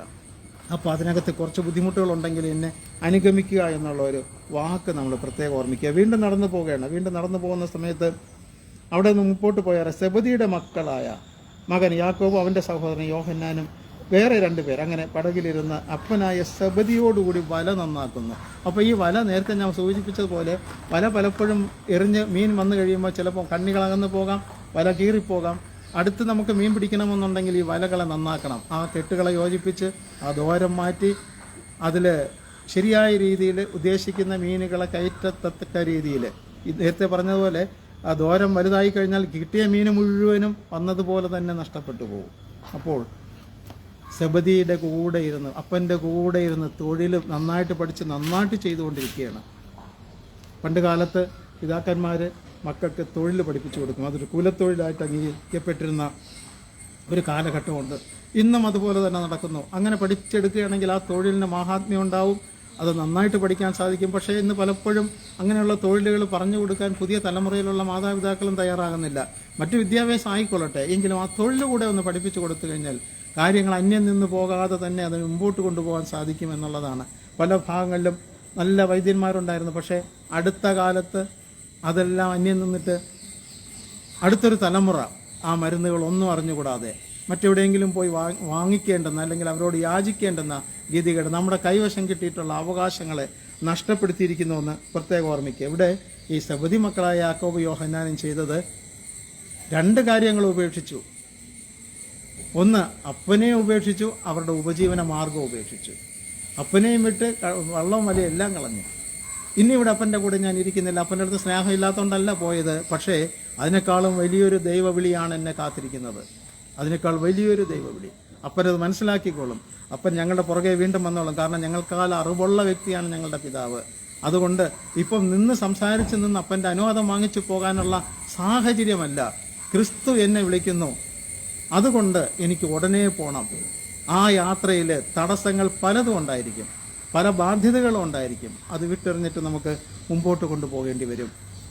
എല്ലാം ക്രമപ്പെടുത്തിയതിന് ശേഷം ദൈവരാജ്യത്തിന് കൊള്ളാവുന്നവരായിട്ട് നമുക്ക് പോകാം എന്നുള്ള ചിന്ത ഉണ്ടെങ്കിൽ അത് അബദ്ധമാണ് എന്ന് വേദപുസ്തകം നമ്മെ പഠിപ്പിക്കുന്നുണ്ട്. അപ്പോൾ നേരത്തെ പറഞ്ഞ പോലെ പല ഒഴിവഴിവുകളുണ്ട്. കാളയെ നോക്കാൻ പോകണം, പശുവിനെ നോക്കാൻ പോകണം, വസ്തു നോക്കാൻ പോകണം, പിന്നെ എനിക്ക് വരാൻ പറ്റാത്ത സാഹചര്യമാണ്, ഇങ്ങനെ തുടങ്ങി ഒഴിവഴിവ് നമുക്ക് പലപ്പോഴും പലതിലും പറയാൻ സാധിക്കുമെങ്കിലും ആ ഒഴിവുകളെല്ലാം മാറ്റിവെച്ചതിന് ശേഷം നമുക്ക് മുമ്പോട്ട് പോകാൻ കഴിയുമെന്നുണ്ടെങ്കിൽ അത് ഏറ്റവും പ്രധാനപ്പെട്ടതാണ്.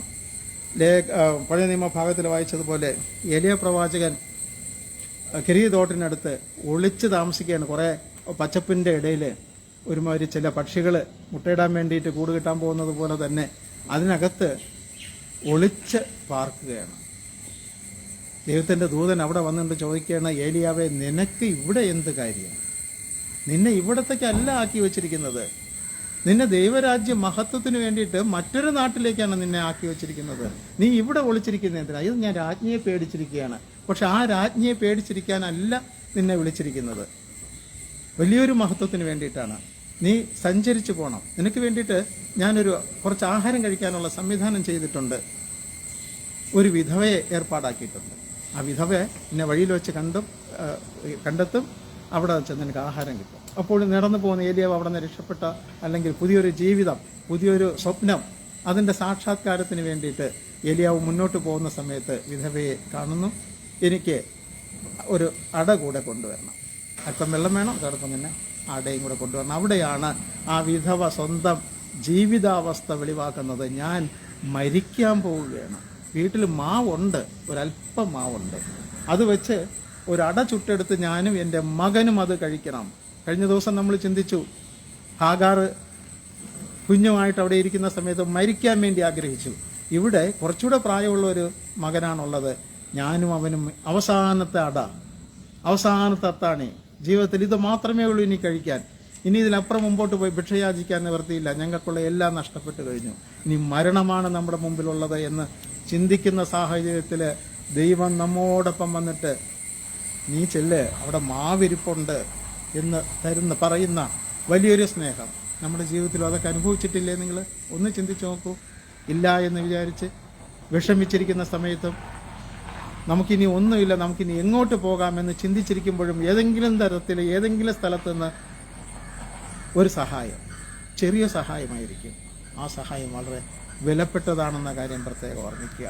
ആ സഹായത്തോടു കൂടി തന്നെ ഈ ഏലിയാവ് നടന്നു പോയിട്ട് എന്തെല്ലാം കാര്യങ്ങൾ ചെയ്തെന്ന ആ ഭാഗം നമുക്ക് അതിന് ശേഷമുള്ള ഭാഗവും വായിച്ച് നോക്കുമ്പോൾ നമുക്ക് മനസ്സിലാക്കാൻ സാധിക്കുമെന്നുള്ളതാണ്.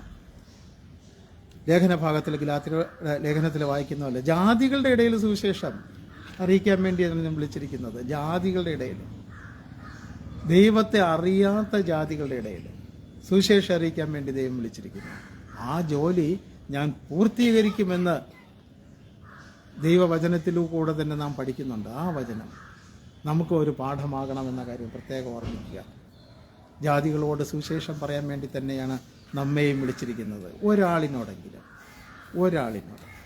ഇല്ലാതെ 1000 പേരോ 10,000 പേരോ വന്ന് ചേരുന്ന ഒരു കൂട്ടത്തോട് സംസാരിക്കാനോ ദൈവവചനം പങ്കുവയ്ക്കാനോ അല്ല.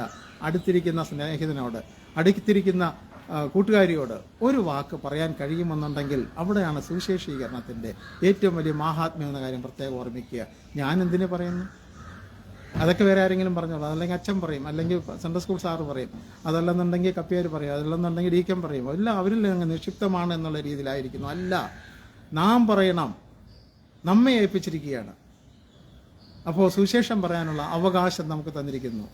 അത് അബ്ബാ പിതാവേ എന്ന് നമുക്ക് വിളിക്കാനുള്ള അവകാശം പോലെ തന്നെ ആ പിതാവിൽ നിന്ന് ലഭിക്കുന്ന നന്മകൾ അനുഭവിക്കാത്തവരോട് സുവിശേഷം പറയാൻ വേണ്ടി ആ ഒരു അവകാശം നമുക്ക് തന്നിരിക്കുന്നു. ആ ദൗത്യം ഒരിടത്തുനിന്ന് എല്ലായിടത്തേക്കും, പല ഭാഗത്തേക്കും, യഹൂദ്യയിലും മെസൊപ്പൊട്ടാമിയയിലും എല്ലായിടത്തേക്കും. ഇന്ന് ആലോചിച്ച് നോക്കും, സുവിശേഷം അറിയാത്ത വളരെ കുറച്ച് സ്ഥലങ്ങൾ മാത്രമേ ഉള്ളൂ. എല്ലായിടവും സുവിശേഷം അറിയണം. അപ്പോൾ ഞാൻ വരും. ആ വരവിന് വേണ്ടിയിട്ടാണ് നാം കാത്തിരിക്കുന്നത്. ആ കടലിനടിയിൽ കിടക്കുന്ന മുത്തിന് വേണ്ടിയിട്ടാണ് നമ്മളും കാത്തിരിക്കുന്നത്. അതിനകത്ത് മുത്തുകളുണ്ട്, മീനുകളുണ്ട്, അപൂർവങ്ങളായിട്ടുള്ള ഒരുപാട് നിധികൾ അതിനകത്ത് ഒളിഞ്ഞിരിക്കുന്നു. ആ നിധികളിലൊന്ന് നമ്മളാണെങ്കിലോ, നമ്മെ വീണ്ടെടുക്കുന്നതിന് വേണ്ടിയിട്ടാണ് ക്രിസ്തു വന്നതെന്ന കാര്യം പ്രത്യേകം ഓർമ്മിക്കുക. അപ്പോൾ എല്ലാ ഭാഗത്തും എത്തിക്കേണ്ടുന്ന ദൗത്യം, സുവിശേഷം എത്തിക്കാനുള്ള ദൗത്യം നമ്മിലും ആയിരിക്കുന്ന കാര്യം പ്രത്യേകം ഓർമ്മിക്കുക. അതിനുവേണ്ടി നമുക്ക് തയ്യാറാവാം. ദൈവം നമ്മെ എല്ലാ തരത്തിലും അനുഗ്രഹിക്കുമാറാകട്ടെ. ആമേൻ. നമുക്ക് പ്രാർത്ഥിക്കാം. മഹാകാരുണ്യവനായ ഞങ്ങളുടെ പിതാവേ, അനുഗ്രഹിക്കപ്പെട്ട ഒരു സഭാരാധന അടിയങ്ങൾക്ക് തന്നതിനായിട്ട് അങ്ങേ സ്തുതിക്കുന്നു. ദൈവമേ, കത്തീഡ്രൽ സഭയായിട്ട് അടിയങ്ങൾക്ക് ഒരുമിച്ച് ചേരുന്നതിന് അങ്ങ് കൃപ ചെയ്തുവല്ലോ. ദൈവമേ, കെട്ടിടം തകർത്ത് കളഞ്ഞിട്ടും കെട്ടിടം അടച്ചുപൂട്ടിയിട്ടിട്ടും ഞങ്ങൾക്ക് ഒരുമിച്ച് ചേർന്ന് ദൈവനാമത്തെ മഹത്വപ്പെടുത്താൻ, ഒരുമിച്ച് കൂടാൻ, പ്രാർത്ഥിക്കാൻ, പാട്ടുപാടാൻ, ദൈവവചനം കേൾക്കാൻ, ദൈവവചനം സംസാരിക്കാൻ അങ്ങ് കൃപ ചെയ്തതിനെ ഓർത്ത് സ്തുതിക്കുന്നു. ദൈവമേ, തുടർന്ന് ഞങ്ങൾ ആഗ്രഹിക്കുന്ന ഞങ്ങൾക്കൊരു ആലയം വേണം. ഒരു ആലയം, ദൈവനാമത്തിൽ പ്രതിഷ്ഠിക്കപ്പെട്ട ഒരു ആലയം. ദൈവമേ, ഒരു ആലയവും പൊളിച്ചു കളയാൻ നമുക്ക് അവകാശമില്ലല്ലോ. ദൈവമേ, ഉത്തരേന്ത്യയിൽ നേരത്തെ സംസാരിച്ച തരത്തിലുള്ള പലതരത്തിലുള്ള ഭീഷണികൾ നടക്കുന്നുണ്ട്. ദേവാലയങ്ങൾ തകർക്കുന്നുണ്ട്. ഇത് ദൈവത്തിൻ്റെ സ്വന്തം നാട് എന്നറിയപ്പെടുന്ന കേരളത്തിൽ ദൈവമേ, സഭ ആരാധന നടത്തിക്കൊണ്ടിരുന്ന ആലയത്തെ നശിപ്പിച്ച് രാത്രിയുടെ മറവിൽ ബുൾഡോസർ കൊണ്ട് ഇടിച്ച് നശിപ്പിച്ച് കളഞ്ഞ് കൊള്ളയടിച്ച ആ അവസ്ഥയിലും ഞങ്ങൾ ദൈവമേ അങ്ങയുടെ നാമമഹത്വത്തിന് വേണ്ടിയിട്ട് ഇവിടെ ഒരുമിച്ച് കൂടിയിരിക്കുന്നു.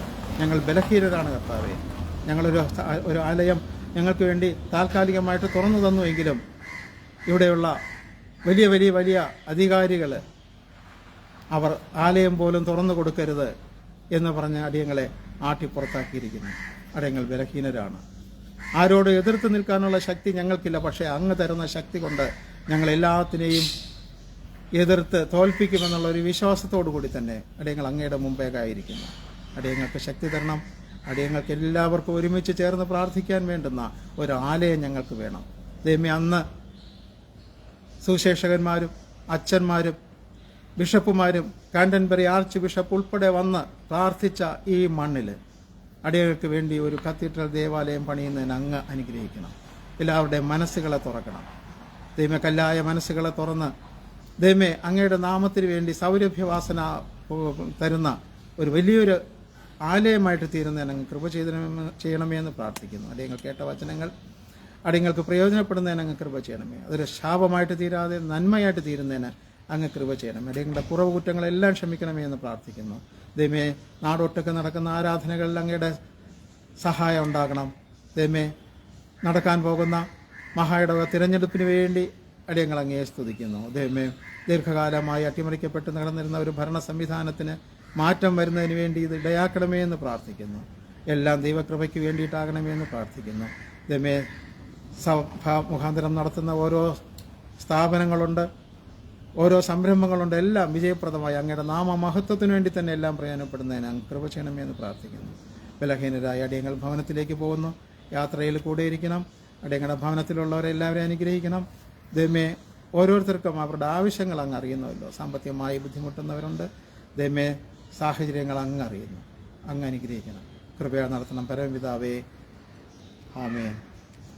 ആശീർവാദം. കർത്താവായ യേശുക്രിസ്തുവിൻ്റെ കൃപയും ദൈവത്തിൻ്റെ സ്നേഹവും പരിശുദ്ധാത്മാവിൻ്റെ കൂട്ടായ്മയും നാം എല്ലാവരോടും കൂടെ ഇരിക്കുമാറാകട്ടെ. ആമേൻ. ഇപ്പോൾ യഹോവായേ മനസ്സലിയുടയ മഹോന്നത പരനെ വന്ദനം നിനക്കാമേ. മനസ്സലിയുടയ മഹോന്നത പരനെ